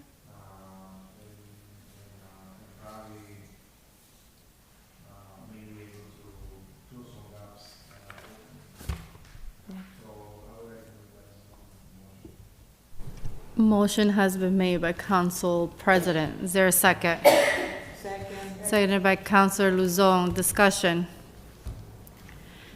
Quick question, Council. Councilor LaPlante. So earlier, we had a conversation regarding sending it to PERAC and getting an opinion. Would they respond to a municipality's request for that, or are they only just going to respond to the state delegation? No, probably you, because you would be the one spearheading the, you know, I don't know, I'd have to actually ask. And that's my first question. Someone talking about paying, is that going to come out of your high and your budget if we ask for an opinion on this thing? Does that come out of If your? we asked our own personal board attorney. Okay. Right, so we pay an attorney to help us with our retirement law, not, you know, not to. So we're going to PERAC, not your board's attorney, I so would we're going to say go there. PERAC. Okay, Because thank if it you. goes up to the state level, they're gonna reach out when it goes to a study to Okay. PERAC directly. Got it, thank So you. you're just sort of bypassing, you know, not wasting time having it set up in the legislative level. So, when it comes to sending correspondence, how we going to be able to send that correspondence? Can we send it to you, or you be able to manage? Sure. To send it to them? Absolutely. Because I mean, when we send it to Teresa, Right. she'd be like, okay. Sure, who is this? Absolutely. Okay. All So, right, great. all those in favor say aye. Aye, and the ayes have it. Any other questions or comments? So just one Council last President. question for you, Madam Chair. So, Mr. Caffo, do you mind providing also the extrapolated number that you're putting together, that you ended up getting like $500,000 out of these 35,000? Here, I'll give it to you.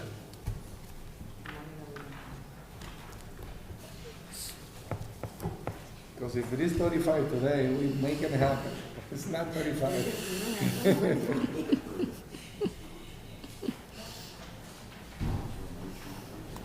Yeah, I just did the math on provided by the actuary. So the total is $467,855. And that's only till 2026? Only through 2036. And That's then the from schedule. there, you keep on increasing. It would keep And that's going. also with the fixed number of 39 people, right? Yeah, just what they know about today, that's correct. And that's with the petition being open-ended, like, as No, we we claim just today, voted just, that, Just but those. as written right now, this would Yeah, be, just the people they know about today, I think. Yeah, is yeah. People what they they know use. today, but I mean, that will be anybody that felt like they were bypassed and they get a proven case at the civil service. Those cases, we don't know. Right, I think it's the future cases we don't know. I think what they know is there are certain people that get laid off during the last few years, and I think that's what the retirement board provided to the actuary. And then some people might have had, if they were reserved, was it the reserves firefighters was the other piece? So we have the laid off and the reserve. Layoff We and have reserve. nobody, no bypass. No bypass, Or right. no any other entity that have all the retirement board. Right. None of that. Yeah. So, you know, because we knew the names, I didn't break out the time, many of the police and firefighters, when they were laid off, went down. can you go to the podium, please? It's okay. It's because we have people watching at home, so they won't be able to. No, I met with them, they were wonderful. They provided me a list of names of the firefighters and the police officers that were laid off. I was able to break it down further. Many of them went to other communities. So they left Lawrence, they were laid off. They went to, say, Haverhill, they worked there for a year, then they were called back to Lawrence. So there was only maybe a 3-month gap, as you can see in some of them. So we had concrete amounts, names, service, so our actuary could take that and produce something. The other pieces, it's very hard to put a price tag. I can't, you know, and it just leaves a lot of room. But I think it warrants a lot of study. I mean, I think it's great what they're doing and want to do, but it's, you know. All right, thank you so much. Yeah, Sure. thank you. Motion to table. Motion has been made, seconded by Councilor Santiago. Okay, can I make an amendment just to the motion to table? Discussion on the table. Can you withdraw your motion? Councilor Luzon, can you withdraw your motion or rescind your motion? Can you take back your motion? Next time, yeah. Write it down, Councilor Levy. Yes, Next time Madam. we meet and then we discuss that. Council, it just, it, well, Council, the only thing hold that on, I, Council Levy, hold on. Are you taking back your motion, Council? I'm going to take back my motion, Madam Chair. Thank you, Council Levy. okay, the only thing that I want to add to the motion is just to send the order correspondent to the city attorney. So, and send him this, this proposal of this home run petition for his review and his recommendation. So motion has been made to send this petition to the city attorney for review and recommendation. Is there a second? Second. Seconded by Council President. Discussion? Seeing none, all those in favor say aye. Aye, and the ayes have it. Motion to table. Motion has been made, properly seconded. All those in favor say aye. Aye, and the ayes have it. Motion to adjourn. Motion to adjourn, is there a second? Second, properly seconded. All those in favor say aye. Aye. Aye, and the ayes have it. Thank you so much, councilors.